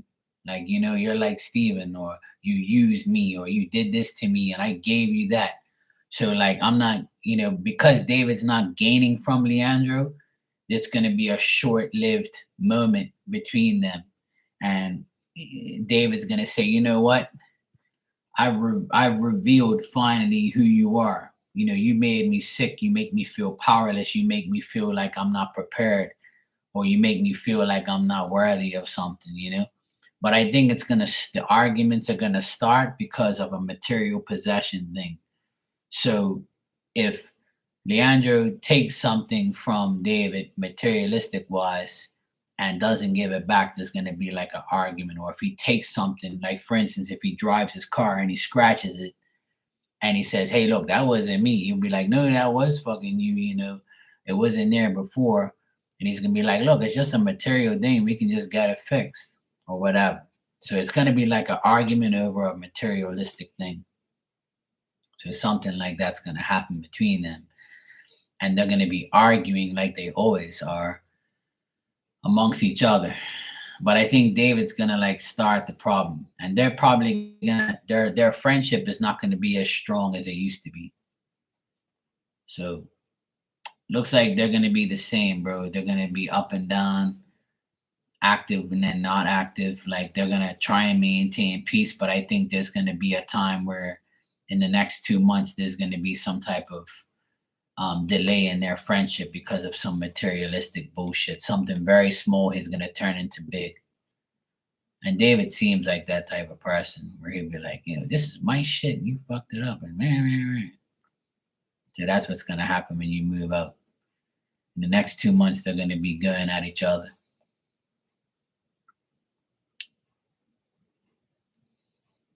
Oh, there you go. There it is. I feel like those two are like a married couple that's always, not satisfied with each other. Some friends are like that, man. I'm glad I don't have friends like that. I don't let shit get to that point. I'm not gonna let nobody use my hats or my shit or my car or anything. I don't care who you are. You ain't that much of a friend. I did, and that was a mistake.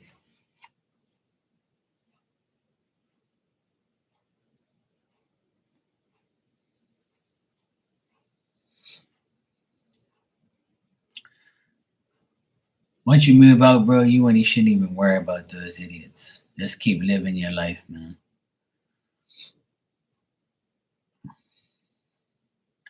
I know shit's difficult, but once you mark my words, you'll be fine.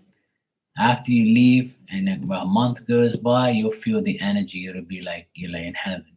You'll be like, I should have done this shit a long time ago. I know it may not seem that way now, but trust me, I tell people all the time, as soon as you get away from negative energy, your whole life changes. And you probably never even realize it until you actually do it. Okay, what about my job at Rock Venue? I didn't. Okay, Ninja, take care. You're welcome. I'll be back on tonight. Oh, I didn't have a good day there this week, but I did my job. I vented to some coworkers. I noticed how they treated me differently. My manager seems to care. Oh, that's good that your manager cares. But, my suggestion, Steven, is to not bring your problems to work. That's just my suggestion. That's my advice. As a businessman and as a person who owns a business, like I don't want people to distract my work or my workers with their personal problems. You know what I'm saying? So that's just my advice to you is don't do it again. Like don't bring your personal problems to work. And if you do talk about it on your lunch hour where you're not taking from anything, so that way nobody could talk shit. That's just my advice.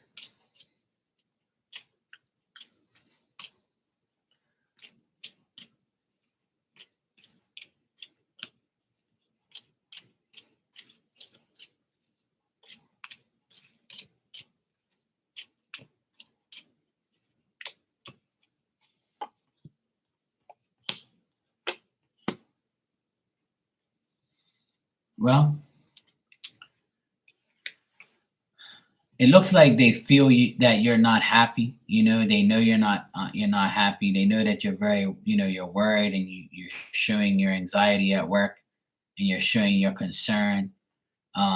They think that you're a little bit insecure, and they think that you're not realizing your real goals and your real potential, and they don't want you to feel empty.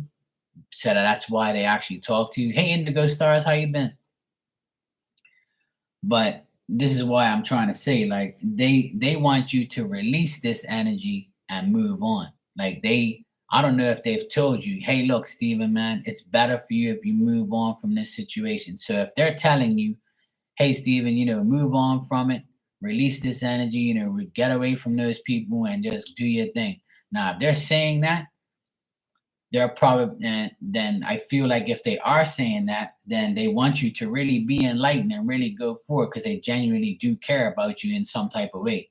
Now, if they're not saying that, it's because they really don't give a shit what you do, because they're not beginning to understand what your really life is all about. Like, they don't know if you're telling the truth, or the other person's like, really not the person you're saying they are. So I would say not to go into too great of a detail at work with your coworkers. Um, they think that you should be like, doing more, and stop feeling the way you do, and like go ahead and do what you have to do, and realize your goal and realize what you have to do. But they think that you're not fully aware of your situation, and they think that things are not really looking the way you want it to look, like you want it to be. So I would say they know you're going through what you're going through, but they probably, like you said, like, it doesn't seem like they genuinely care, because they know that you should have the common sense to say, okay, I'm going through all this bullshit. I got to get out of here. So it's almost like they don't really give a shit in a way. But in a way, I would say that this is just your coworkers, and your job, you know, it seems like it's gonna be fine. It's just don't bring your problems to work.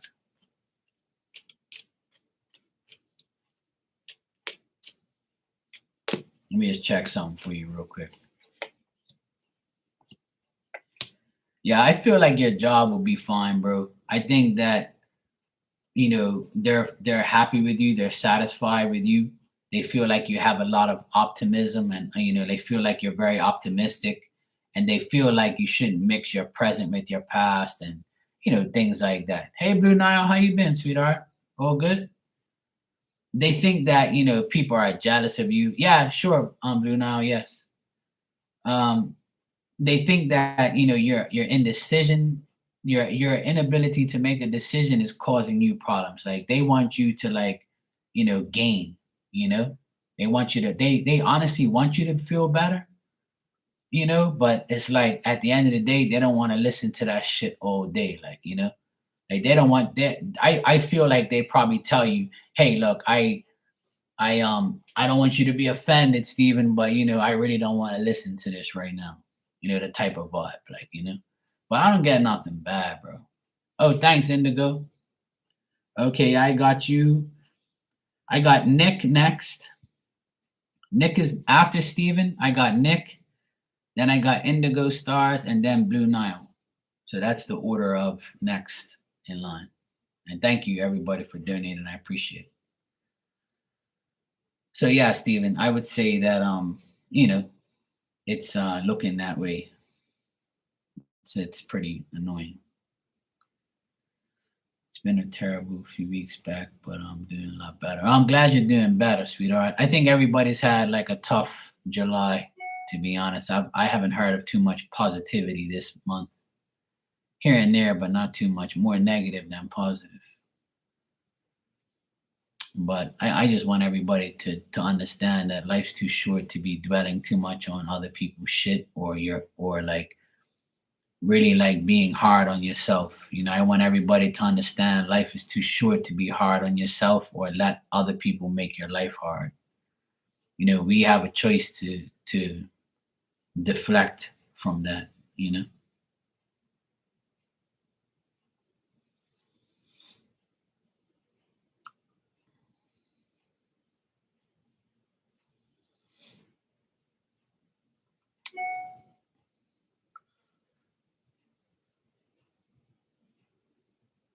Okay, no problem, sweetheart.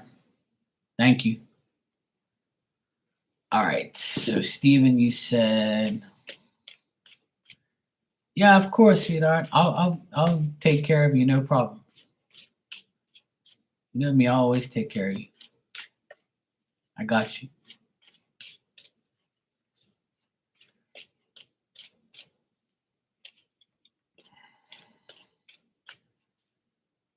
All right. Let me see.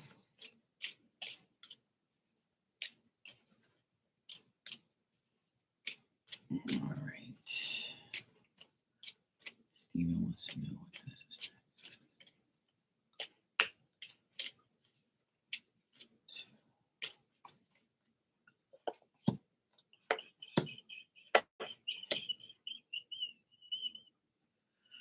All right. So it's saying the next place that you're going to be, it's going to be a place where it's going to be offered to you. It's going to be a place where you're also going to deal with certain people. If you want a place with roommates, then these people are going to be suspicious, and they're going to be people that are not going to like take on your responsibilities or feel like they have responsibilities towards you because they don't know you. And if they do know you, they'll only like, they'll be in suspense, and they'll be like feeling kind of like, okay, well, all right, Steven, this, and this, and that. So so there's two things. If you decide to be roommates with anybody or go to a place where other people are, then it's going to be difficult at first. And you might like feel that, because of the difficulty, and some of those, and the people around you might assist you, but also have like a motive to assist you, which means be aware of the help that you're being offered. Someone might just offer you a place and tell you half the story just because you want the place. So don't try and get this new place out of like being desperate, but get it because you really like you investigate it first. You know what I mean? Make sure you're going somewhere where these people ain't gonna fuck you over in any way.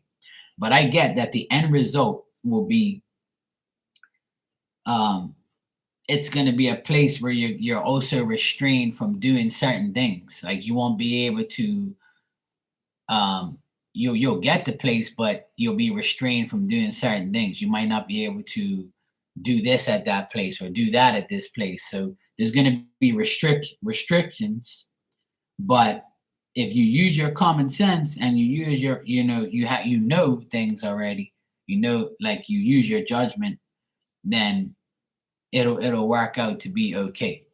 But for right now, it's saying that it's still going to be difficult to where you're going to go, even if it's temporary. So what I'm getting is this might be a temporary place that you might be. It might not be the place that you reside for a couple months. It just might be a place you might go to just to get away, just to till you get your next place. So I from what I see in the card, Stephen, it's saying that the next place that you go looks like it won't be your last place. Like it's going to be a place that links you to another place. I don't know if that makes sense, but you might be offered to come somewhere for like a month or two. Like it might be a place where you might be taking care of someone's place because they're going away for a month just to get you away. And then you end up finding another place. Yeah. So if you are thinking of temporary, then the temporary place will have restrictions, but it's common sense restrictions. Like, okay, I know I can't do that, or I can't do this, or I have to do that, or I have to do this in order to be living here because of this person and that person. And if you're gonna live with or around women, then it might be a little bit of a problem. You know what I'm saying? I'm not getting nothing like tragic or bad or like, oh my God, the world's ending. But it could be very difficult. It could be a difficult situation, but definitely temporary. I don't see nothing long term, though. Yeah. But, whatever the case may be, just know that, you're going to make the right decision, whether it's temporary or not. All right, Nick, you can go ahead and ask your question, bro. You're next, and then Indigo Stars is after Nick, and then Blue Nile. Yeah, bro, you'll be all right, man. You're welcome, bro, and thank you as well. And I wish you the best. And just know that, just try and make the right decision. Put in the effort, man, and don't bring your problems to work. Try not to do that. Next time you go to work, just focus on your work and not even mention anything about what's going on. If they ask, just give them a little update, but don't like dwell too much on it. That's just my advice. You do whatever you want, bro. But my advice to you is like try not to dwell too much on it at work. Because when people don't care, they're gonna end up, saying, "Oh, Steven's bringing his problems to work. I wish he would just shut up already. We got work to do. He's distracting me with his dumb life." People just talk shit. They generally don't care. Whereas they should pull you aside and say, "Look, Steven, after work, let's talk. I'll try and help you out." But if they're not doing that, then fuck, why should they know about your life? That's just my advice to you as your friend. So at the end of the day, you do what you want. But that's my suggestion.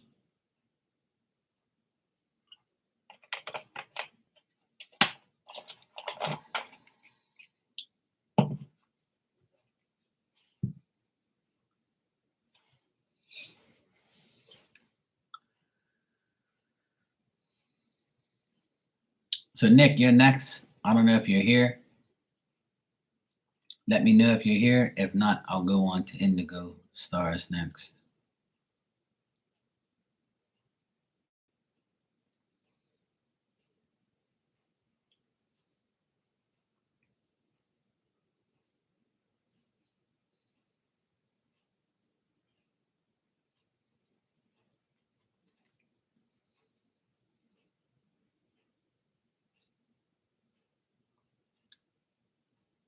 Indigo Stars, if you're here, you can go ahead and ask your question. I'll just come back to Nick.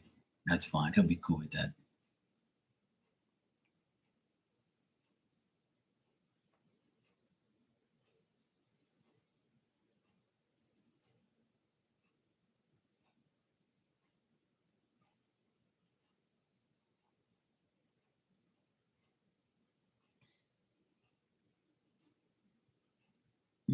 Mm-hmm.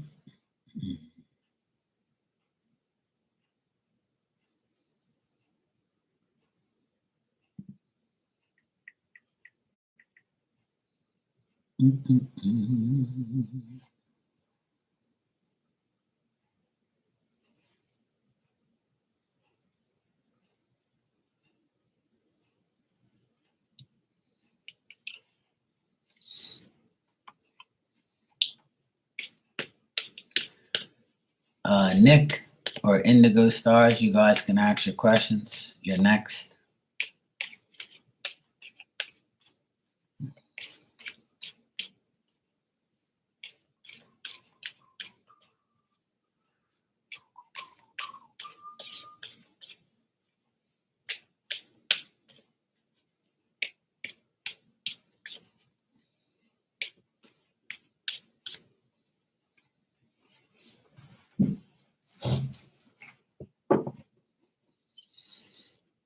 Hello, is this on?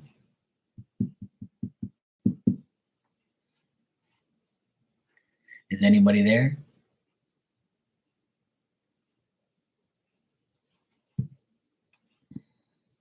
It ain't easy, Blue. Now it ain't easy at all. All right, well, I don't know where everybody is, but you can go ahead and ask your questions, and then I'll go in between everybody and try and make everybody happy, I guess. Okay.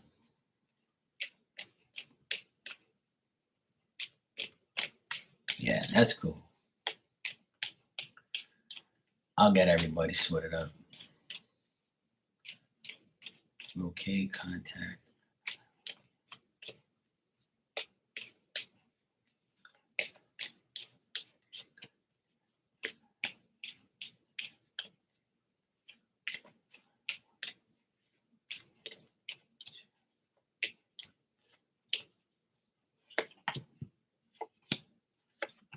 Mm, I think K probably won't contact you again. I think they'll think about it, but they know how you are. They're kind of like worried that you ended this friendship and then that's finished. Like they're kind of like understand that. So I would say in the next 30 days, I think they might attempt to, but I doubt it.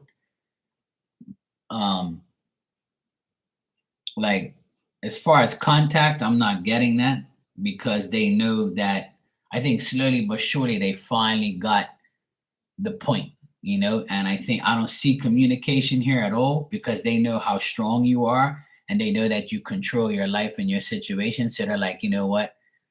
I can't get through to her, so I'm not even going to deal with it anymore. They know that you don't want him back and you don't want nothing to do with the person. So I would say I don't think Kay is going to deal with you in the next 30 days. I doubt it. I think that they know that you finally ended things, so they got the point. Yeah, even though he has your number, I think that I don't think he'll contact you again. No problem, bro. So that's what I'm getting, Blue Nile. I don't see him contacting you because he realizes that you've ended things for good. Like, he knows that. And if you've removed him off of social media, I think he's getting the point. But in the next 30 days, I don't see him like really going out of his way to contact you like that. I think he finally realizes that he can't get to you.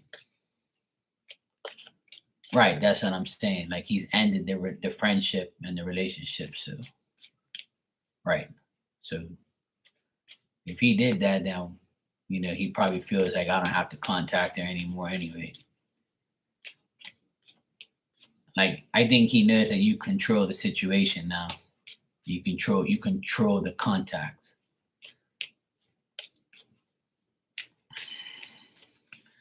What do I make of M? All right.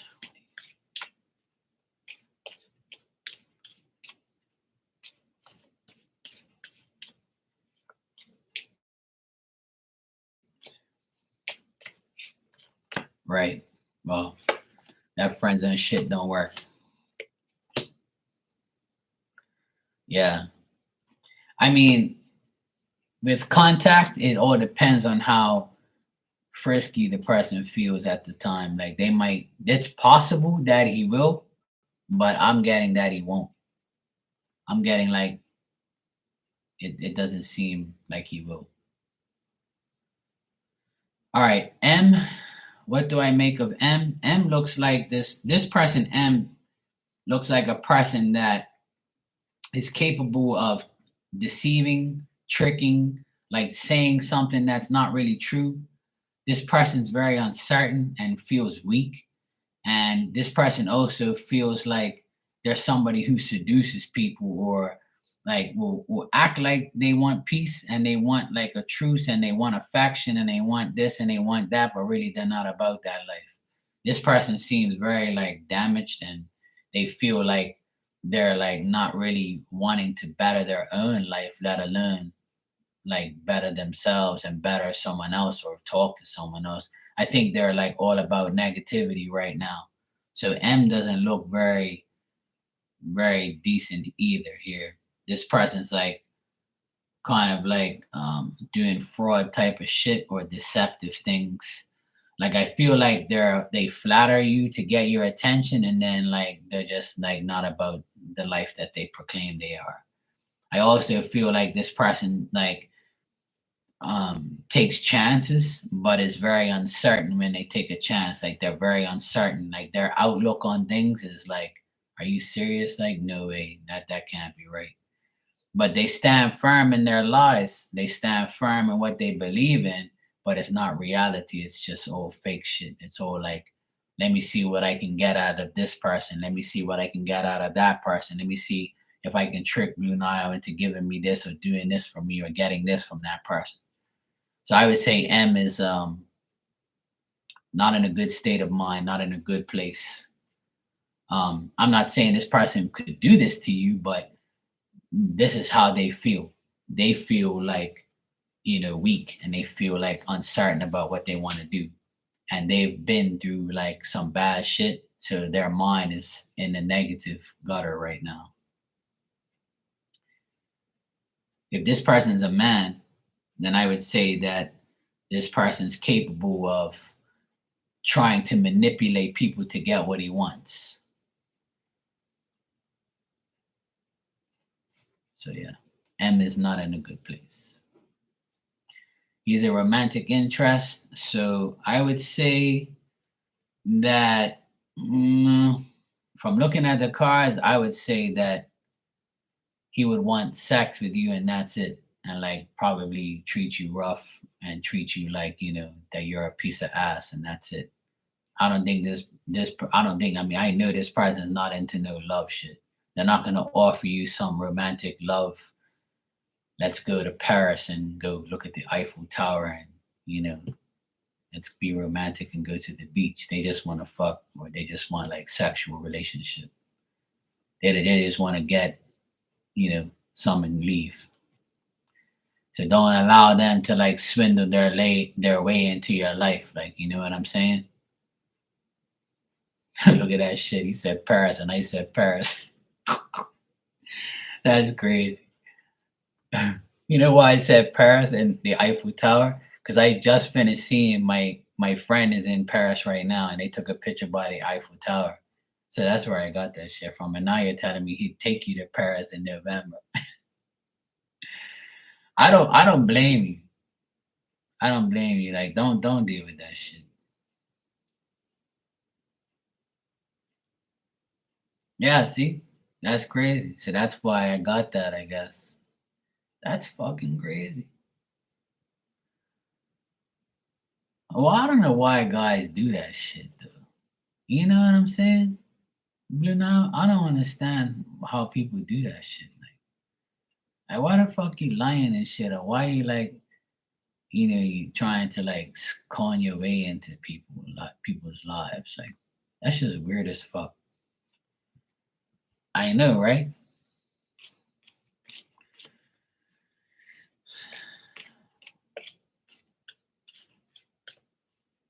That's crazy.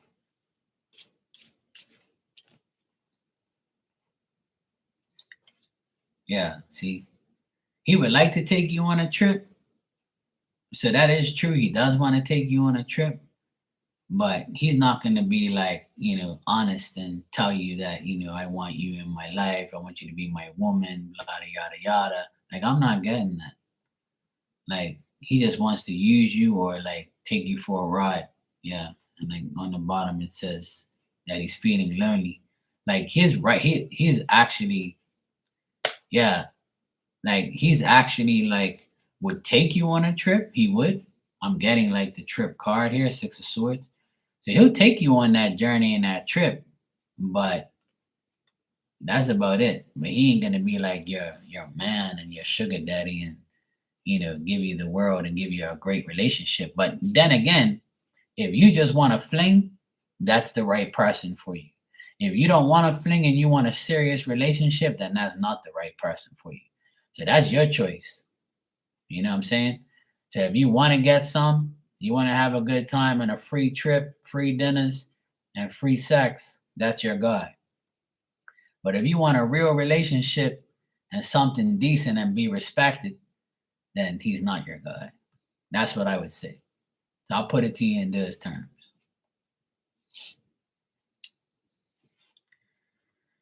All right, let's check.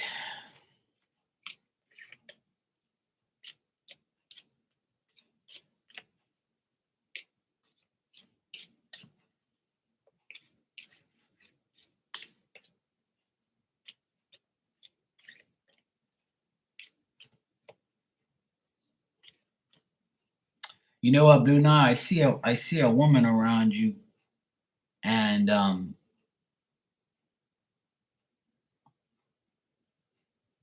she looks like you, right? And she has like hair to like right here, but it's black and it's wavy, right? And she looks about, I would say, maybe 60, 65, something like that. Could be an auntie, mom, grandma. but she looks like not too old. Like she looks like 60s, maybe less. I don't know. But I'm just saying, like, this woman is around you. Yeah. She's thin. She's thin and she's got like slanty, like small slanty eyes, and she's got like wavy black hair like that. But it's not long. It's bushy, but not like it's like to right here. And she's wearing like a dress and she's thin, very thin. I'm gonna let me just see what she wants to say though. But hmm. Okay, yeah, I don't. I mean, sometimes they show themselves in a not so old way. Like some of them don't like to show themselves like that. Um, well, ancestors, when you say any words from my ancestors, that means the whole damn lot of 'em. We all have shitload of ancestors. Everybody does. So this is one person that I can see that's appeared to me just now. This person looks like they were, hey Indigo, I was calling for you, but you didn't answer me. So um, I'm dealing with Blue Nile now, and then I'll get to Nick, and then you. So this person, right? This person has like a book, like they have a book like this, and they're holding the book, and they're like standing up, and they're looking to me. They're looking at me, and they have a book like this underneath their arm. So they look like they could have been a teacher, like a philosopher, like somebody who teaches things. Um, I would say that she looks like a teacher or something like that, or she like had education. She's got like a book. It's like a big book, and she's got underneath for like her arm. But she's saying that you're indecisive in proceeding in what you want to do and what you have to do. She's saying that don't be reluctant. Make the decision you need to make. Stop doubting yourself. Don't worry about people gossiping about you, talking about you.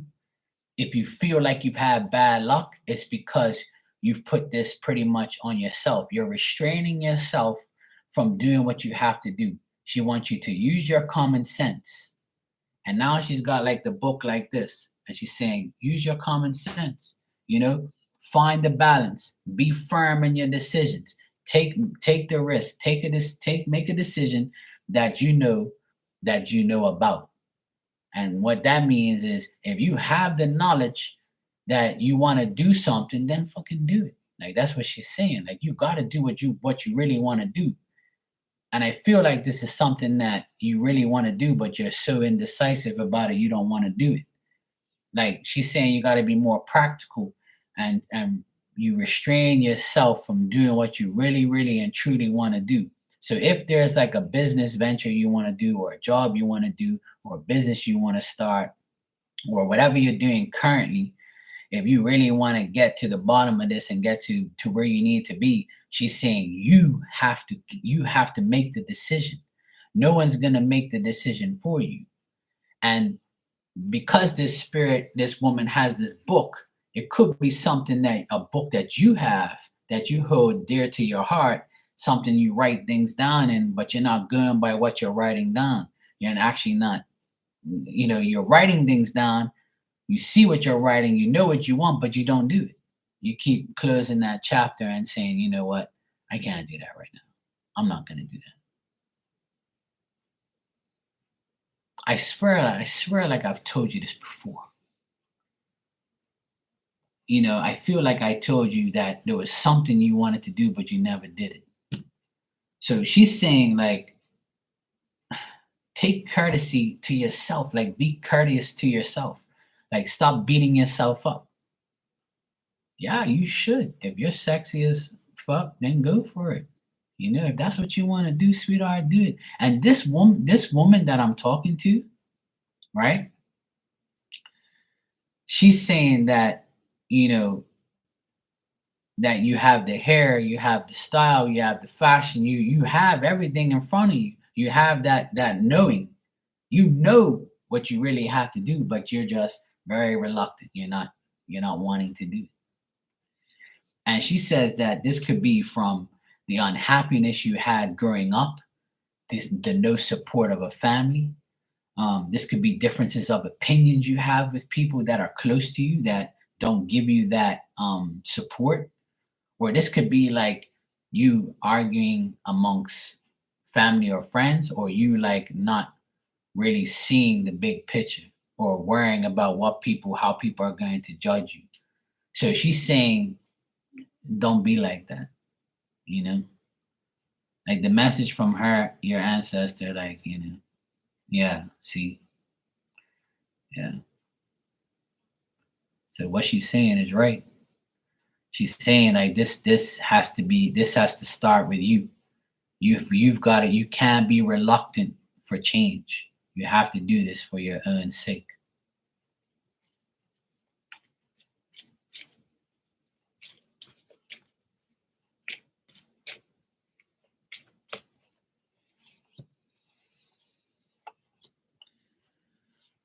Like if you do the modeling thing, it'll be a good adventure for you and you'll have unlimited possibilities.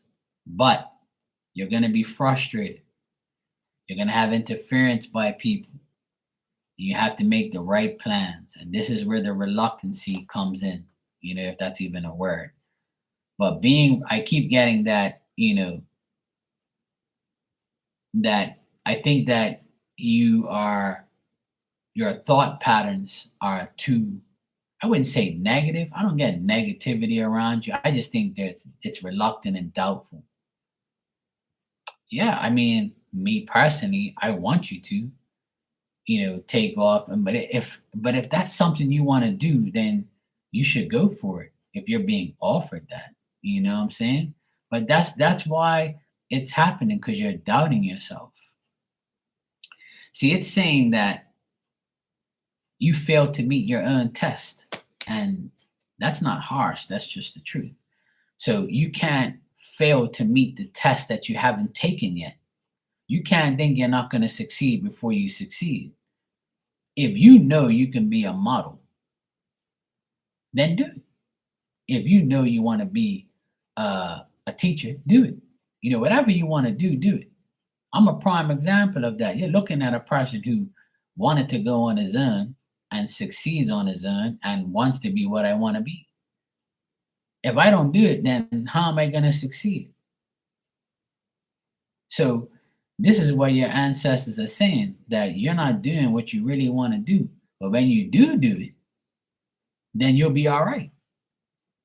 You got me? And you don't just have to do modeling. You can do anything you want. It's like me. I'm an electrician, but I come on here as a psychic. I can paint. I can do carpentry. I can do plumbing. I can build a house. I can read plans. I can do tons of fucking things. I can play ping pong. I can play football, basketball. I can do a lot of things. I'm good at a lot of things. But I'm not going to limit myself to one thing. So you got to stop doubting your limitation. You've got to say, I can be a model. I could be this. I could be that. And I'm going to do all of it, because the world is mine and everything in it. Right. But you can do it all, sweetheart. You have the time. I've told you this, I think, before, that you control your own destiny. Stop holding yourself back. If you feel like you're good at something, do it. Go for it, girl. Fuck, go for it. You want me to be the photographer? You can come to Bermuda and take some nice pictures. I'll put you on, Just come to Bermuda and I'll go get a nice camera. And I'll take you and you can model and I'll take pictures of you and I'll be your manager. Like, what I'm saying? I'll be like, yo, it's my girl Blue Nile. Holla at me if you need some pics, we charge $1 million, for like cover shoots and shit like that. I gotta make some money, Now, all jokes aside, though, you should do whatever your mind wants you to do, Yeah, if you want to study law, become a lawyer, modeling, all that shit you can do, sweetheart. Don't hold yourself back. No, I don't. I mean, is you can ask. It's $5 a question, so you can ask. More questions if you want. You know what I'm saying? So it's up to you, sweetheart. Whatever you want to do. Like I said, I'll take care of you. Whatever you want. Just ask me whatever you want. It's all good. Okay, let me check.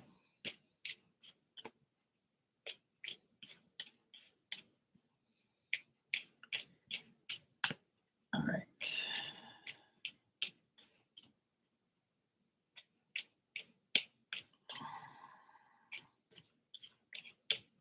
Oh, that's cool.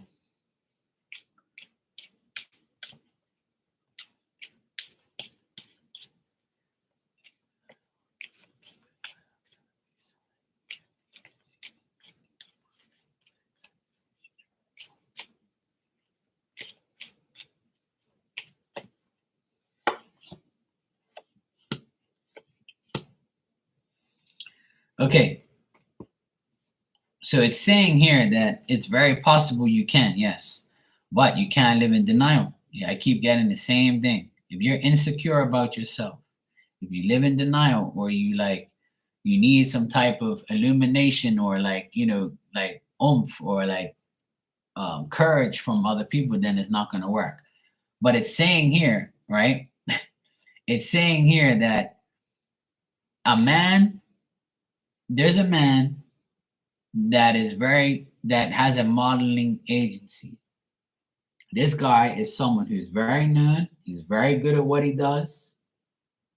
Um, he's the person who you need to deal with. He's a person who has many ideas, many designs. He has a lot of well, how can I say this? He has a lot of recognition. Like his modeling agency is really good, you know. Um, and this guy can be the person who is he's very experiencing. He's very experienced, and he's the man you need to deal with. So there is a modeling agency that will take you on and give you a job, and it's a guy. But they want action. They want like you to go there with no fear. They want like to put you in around a lot of art, a lot of scenery, a lot of things. Um, they like your age bracket is good for them. But it's you. It's like I keep getting that this has to happen with you. You have the knowledge. You have like whatever it takes to be the model, and you can do this. They're just saying that you gotta apply yourself. Stop being insecure. Stop feeling like you're weak and you can't do it. Stop withdrawing from things that you know that you can do. You're living in denial. You're self-denial. You are like being too hard on yourself. But if you go after this man can definitely help you out because he has a strong modeling agency. It's a well-known place. He knows what he's doing. But he needs an active person. He needs you to be active. If he says, hey, look, I'll give you a chance, and you fuck up or you act like you don't want nothing and you change your mind, it's gonna like ruin your chances. So it says that you have the resource that this person has and will give you a job modeling, but it's up to you at the end of the day. You can't like say you're gonna do it and then don't do it and back out at the last minute because it'll ruin things. But this man is willing to help you. I see a guy, he's got a beard, he's got dark hair, and he's very he's very good at what he does. He's a highly known person, so it's a good agency. It's a good person. But that's the thing. You can't let that guy. You can't let these men get in the way of your dreams. Confident women are hard to find. You know what I'm saying, sweetheart? But I know for a fact that you can do it, but you just have to do it. I think everybody makes indirect excuses because they've been through, bad periods of life. I do it, we all do it. But there shouldn't be any excuses. There should be nothing but let's go do this. Let's get it done. Let's go for it. Let's make this shit happen. Like there's nothing wrong with that. There's nothing wrong with being confident, and being, wanting something that's right for you. What's wrong with that? You know, I got all the confidence in the world, not because you're here. I got all the confidence in the world in anybody that anybody can do anything they want. It's just up to you. The cards are telling me you can do it. Spirit told me you can do it. You just gotta believe in yourself. I did it. You can do it too. That's it, man. I try and tell people all the time, you can't live in fear. You gotta live in the knowing that I'm gonna do this shit. I'm gonna make this shit happen today. All right, sweetheart. Well, if you do, you can always come in and ask me anything you want. I'll take care of you. You know what I'm saying? I just want you to be happy. I want you to feel confident. You're a beautiful woman and you need to show your beauty. And if you can make money off your sexy ass, go for it. Because if I was a sexy ass woman, I'd be modeling my ass everywhere. I'd be like, give me your money, damn it. You want to look at this damn gold? Here, look at it. I know, sweetheart, but you can't let these dudes get in the way of your success. Fuck these guys, man. I've been telling women for a long time. A lot of guys don't like when I say shit like this. I've watched my sister go through a divorce in the past 7 months. She's been through hell and back with this bastard. And since he left 3 months ago, she's been a different person. And I told her, you don't need a man to complete you. You know that, right? You don't need another man either. You just need yourself and your kids, and fuck these guys. Because they're all hungry. These guys don't care about you. And women do it to men, men do it to women. You know what I'm saying? Yeah, I wish guys were like me. But unfortunately but see, I can be an ass and say, yeah, I'm a good man. That's why I ain't got a good woman. But that's not how I think. I'm not in a relationship because I feel like I haven't found the right person. But when I do, God will bless me with a good woman. But my whole thing is, I know what I bring to the table. What are you bringing to the table? How are we gonna evolve together if you don't do shit? I'm not no sugar daddy. Hell no. We're gonna work together to get shit. I ain't giving you shit on a platter because you got a coochie. That don't work with me. Sex ain't gonna make me love you. What's gonna make me love you is my trust in you and our ability to work together. But people don't want to do that. They just want money, sex, and fuck you. That's what they want. Next, I'm tired of this. Next person. I can't live like that. I need a person I can love and trust. If I love and trust you, I'll give you everything in the world. And that's my love and my trust. I'm not going to give you $1 million because I don't have it. But we can get that if you want it. Together we can make it. We just have to figure it out. What's so hard about that? People don't want an easy life no more. They want bullshit. Yeah. And the better looking you are, the worse life is for you because people want you for the way you look. And it's hard for a woman that's beautiful. It's hard for a guy that's handsome. It's hard for a person that's rich. It's hard for a person that, you know, has assets and has a decent life. Because a person will like manipulate you to get you and then leave you. It's fucked up. It is hard out there, sweetheart. It is. You know? Yeah, exactly.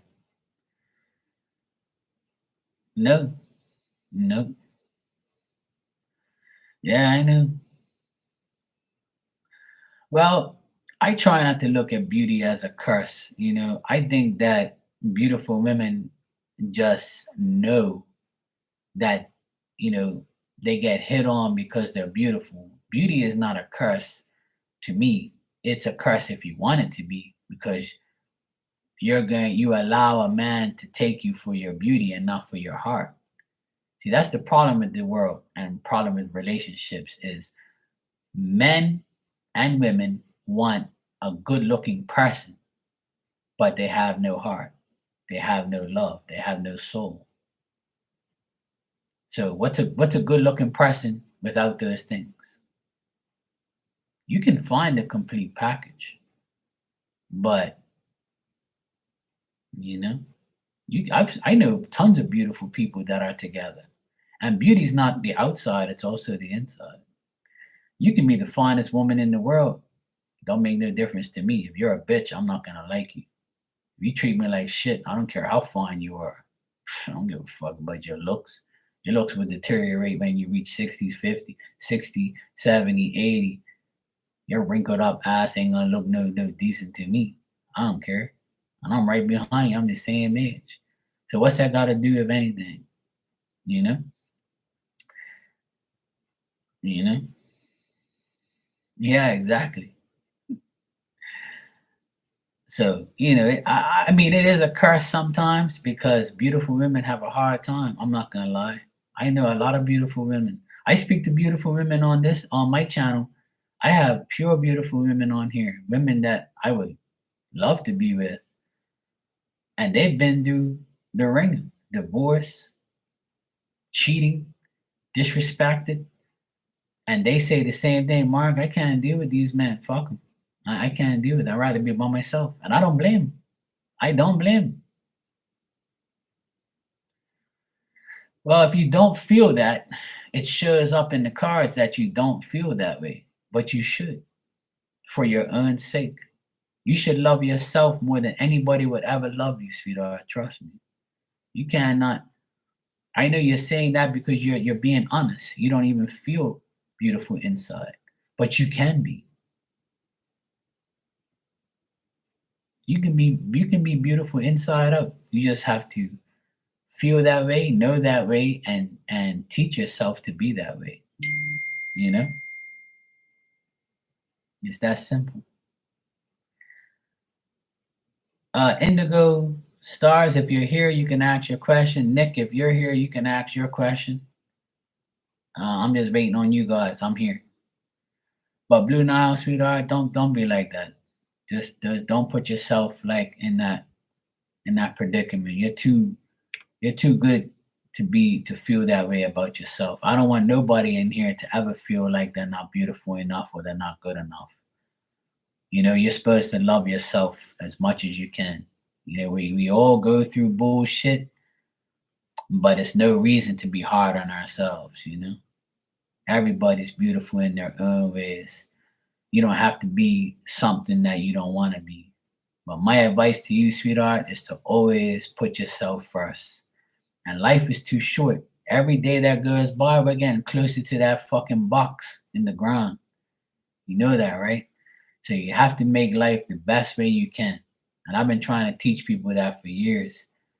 That I came, I was a couple years, 6 years ago. I was in a dark place, man. I didn't even want to I didn't want to do anything. I felt like life was over because I couldn't find a decent person to love. Work was shitty. Everything was shitty. And then all of a sudden, I woke up one day and said, fuck this. I don't want to live this way no more.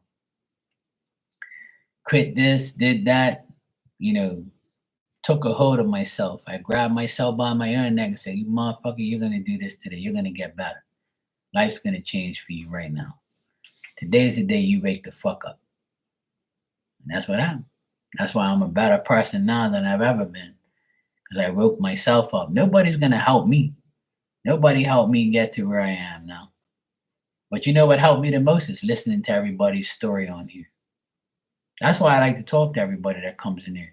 Because they make me understand that I'm not the only one out there that has issues and problems when it comes to work, love, money, things like that, family, shit like that. Everybody comes in here and has their own story. Everybody has a chapter in a book that they can tell you about. And some people's life is way worse than ours. So I always encourage everybody to do whatever they want to do. Just do the right thing. That's basically what I feel, you know? But it starts with you first. You have to grab yourself and say, hey, look at me. I'm beautiful. I'm a good person. I'm this, I'm that. Now I have to make myself even better. What can I do? Okay, let's start today, you know? But that's cool. Anytime you need me, sweetheart, you know how to get a hold on me. If you want me, you need more advice or you need anything, just let me know, sweetheart. I'm here for you always. You know that. It's all good, like, you know, I'll keep it real. You're welcome, sweetheart. Anytime. And if you need me, I'll be back on tonight anyway, but I'll be around.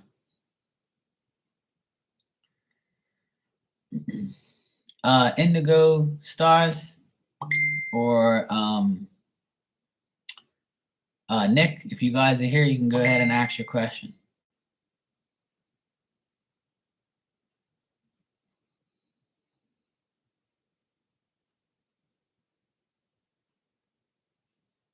But I'll be back on in like maybe 2, 3 hours or so. I'll be back on.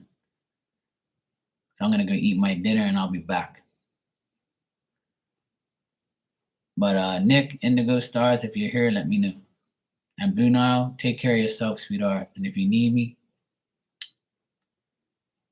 you can email me or hit me up, whatever. It's all good. I got you.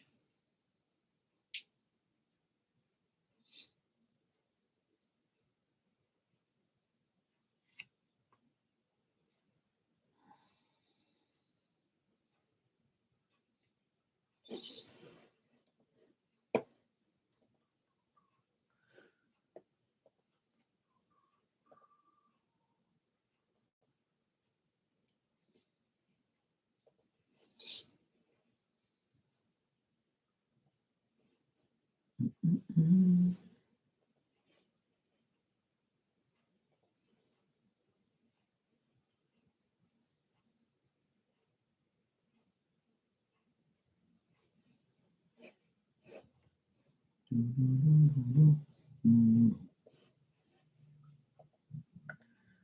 All right. If you guys don't respond, I'll be back in about 2 hours, so you can come get your questions asked and answered in the next 2 hours. I'll be back. I'm gonna go get some dinner, and I will be back in 2 hours. So, Indigo Stars, if you're here, I'll answer you now. If not, I'll answer you later. If something's come up, you can ask me your questions on markymarkstarot@gmail.com, and I'll answer you there. If not, come back in 2 hours, and I'm back on live. Nick, if you're here, you can go ahead and ask your question. If not, I'll be back in 2 hours.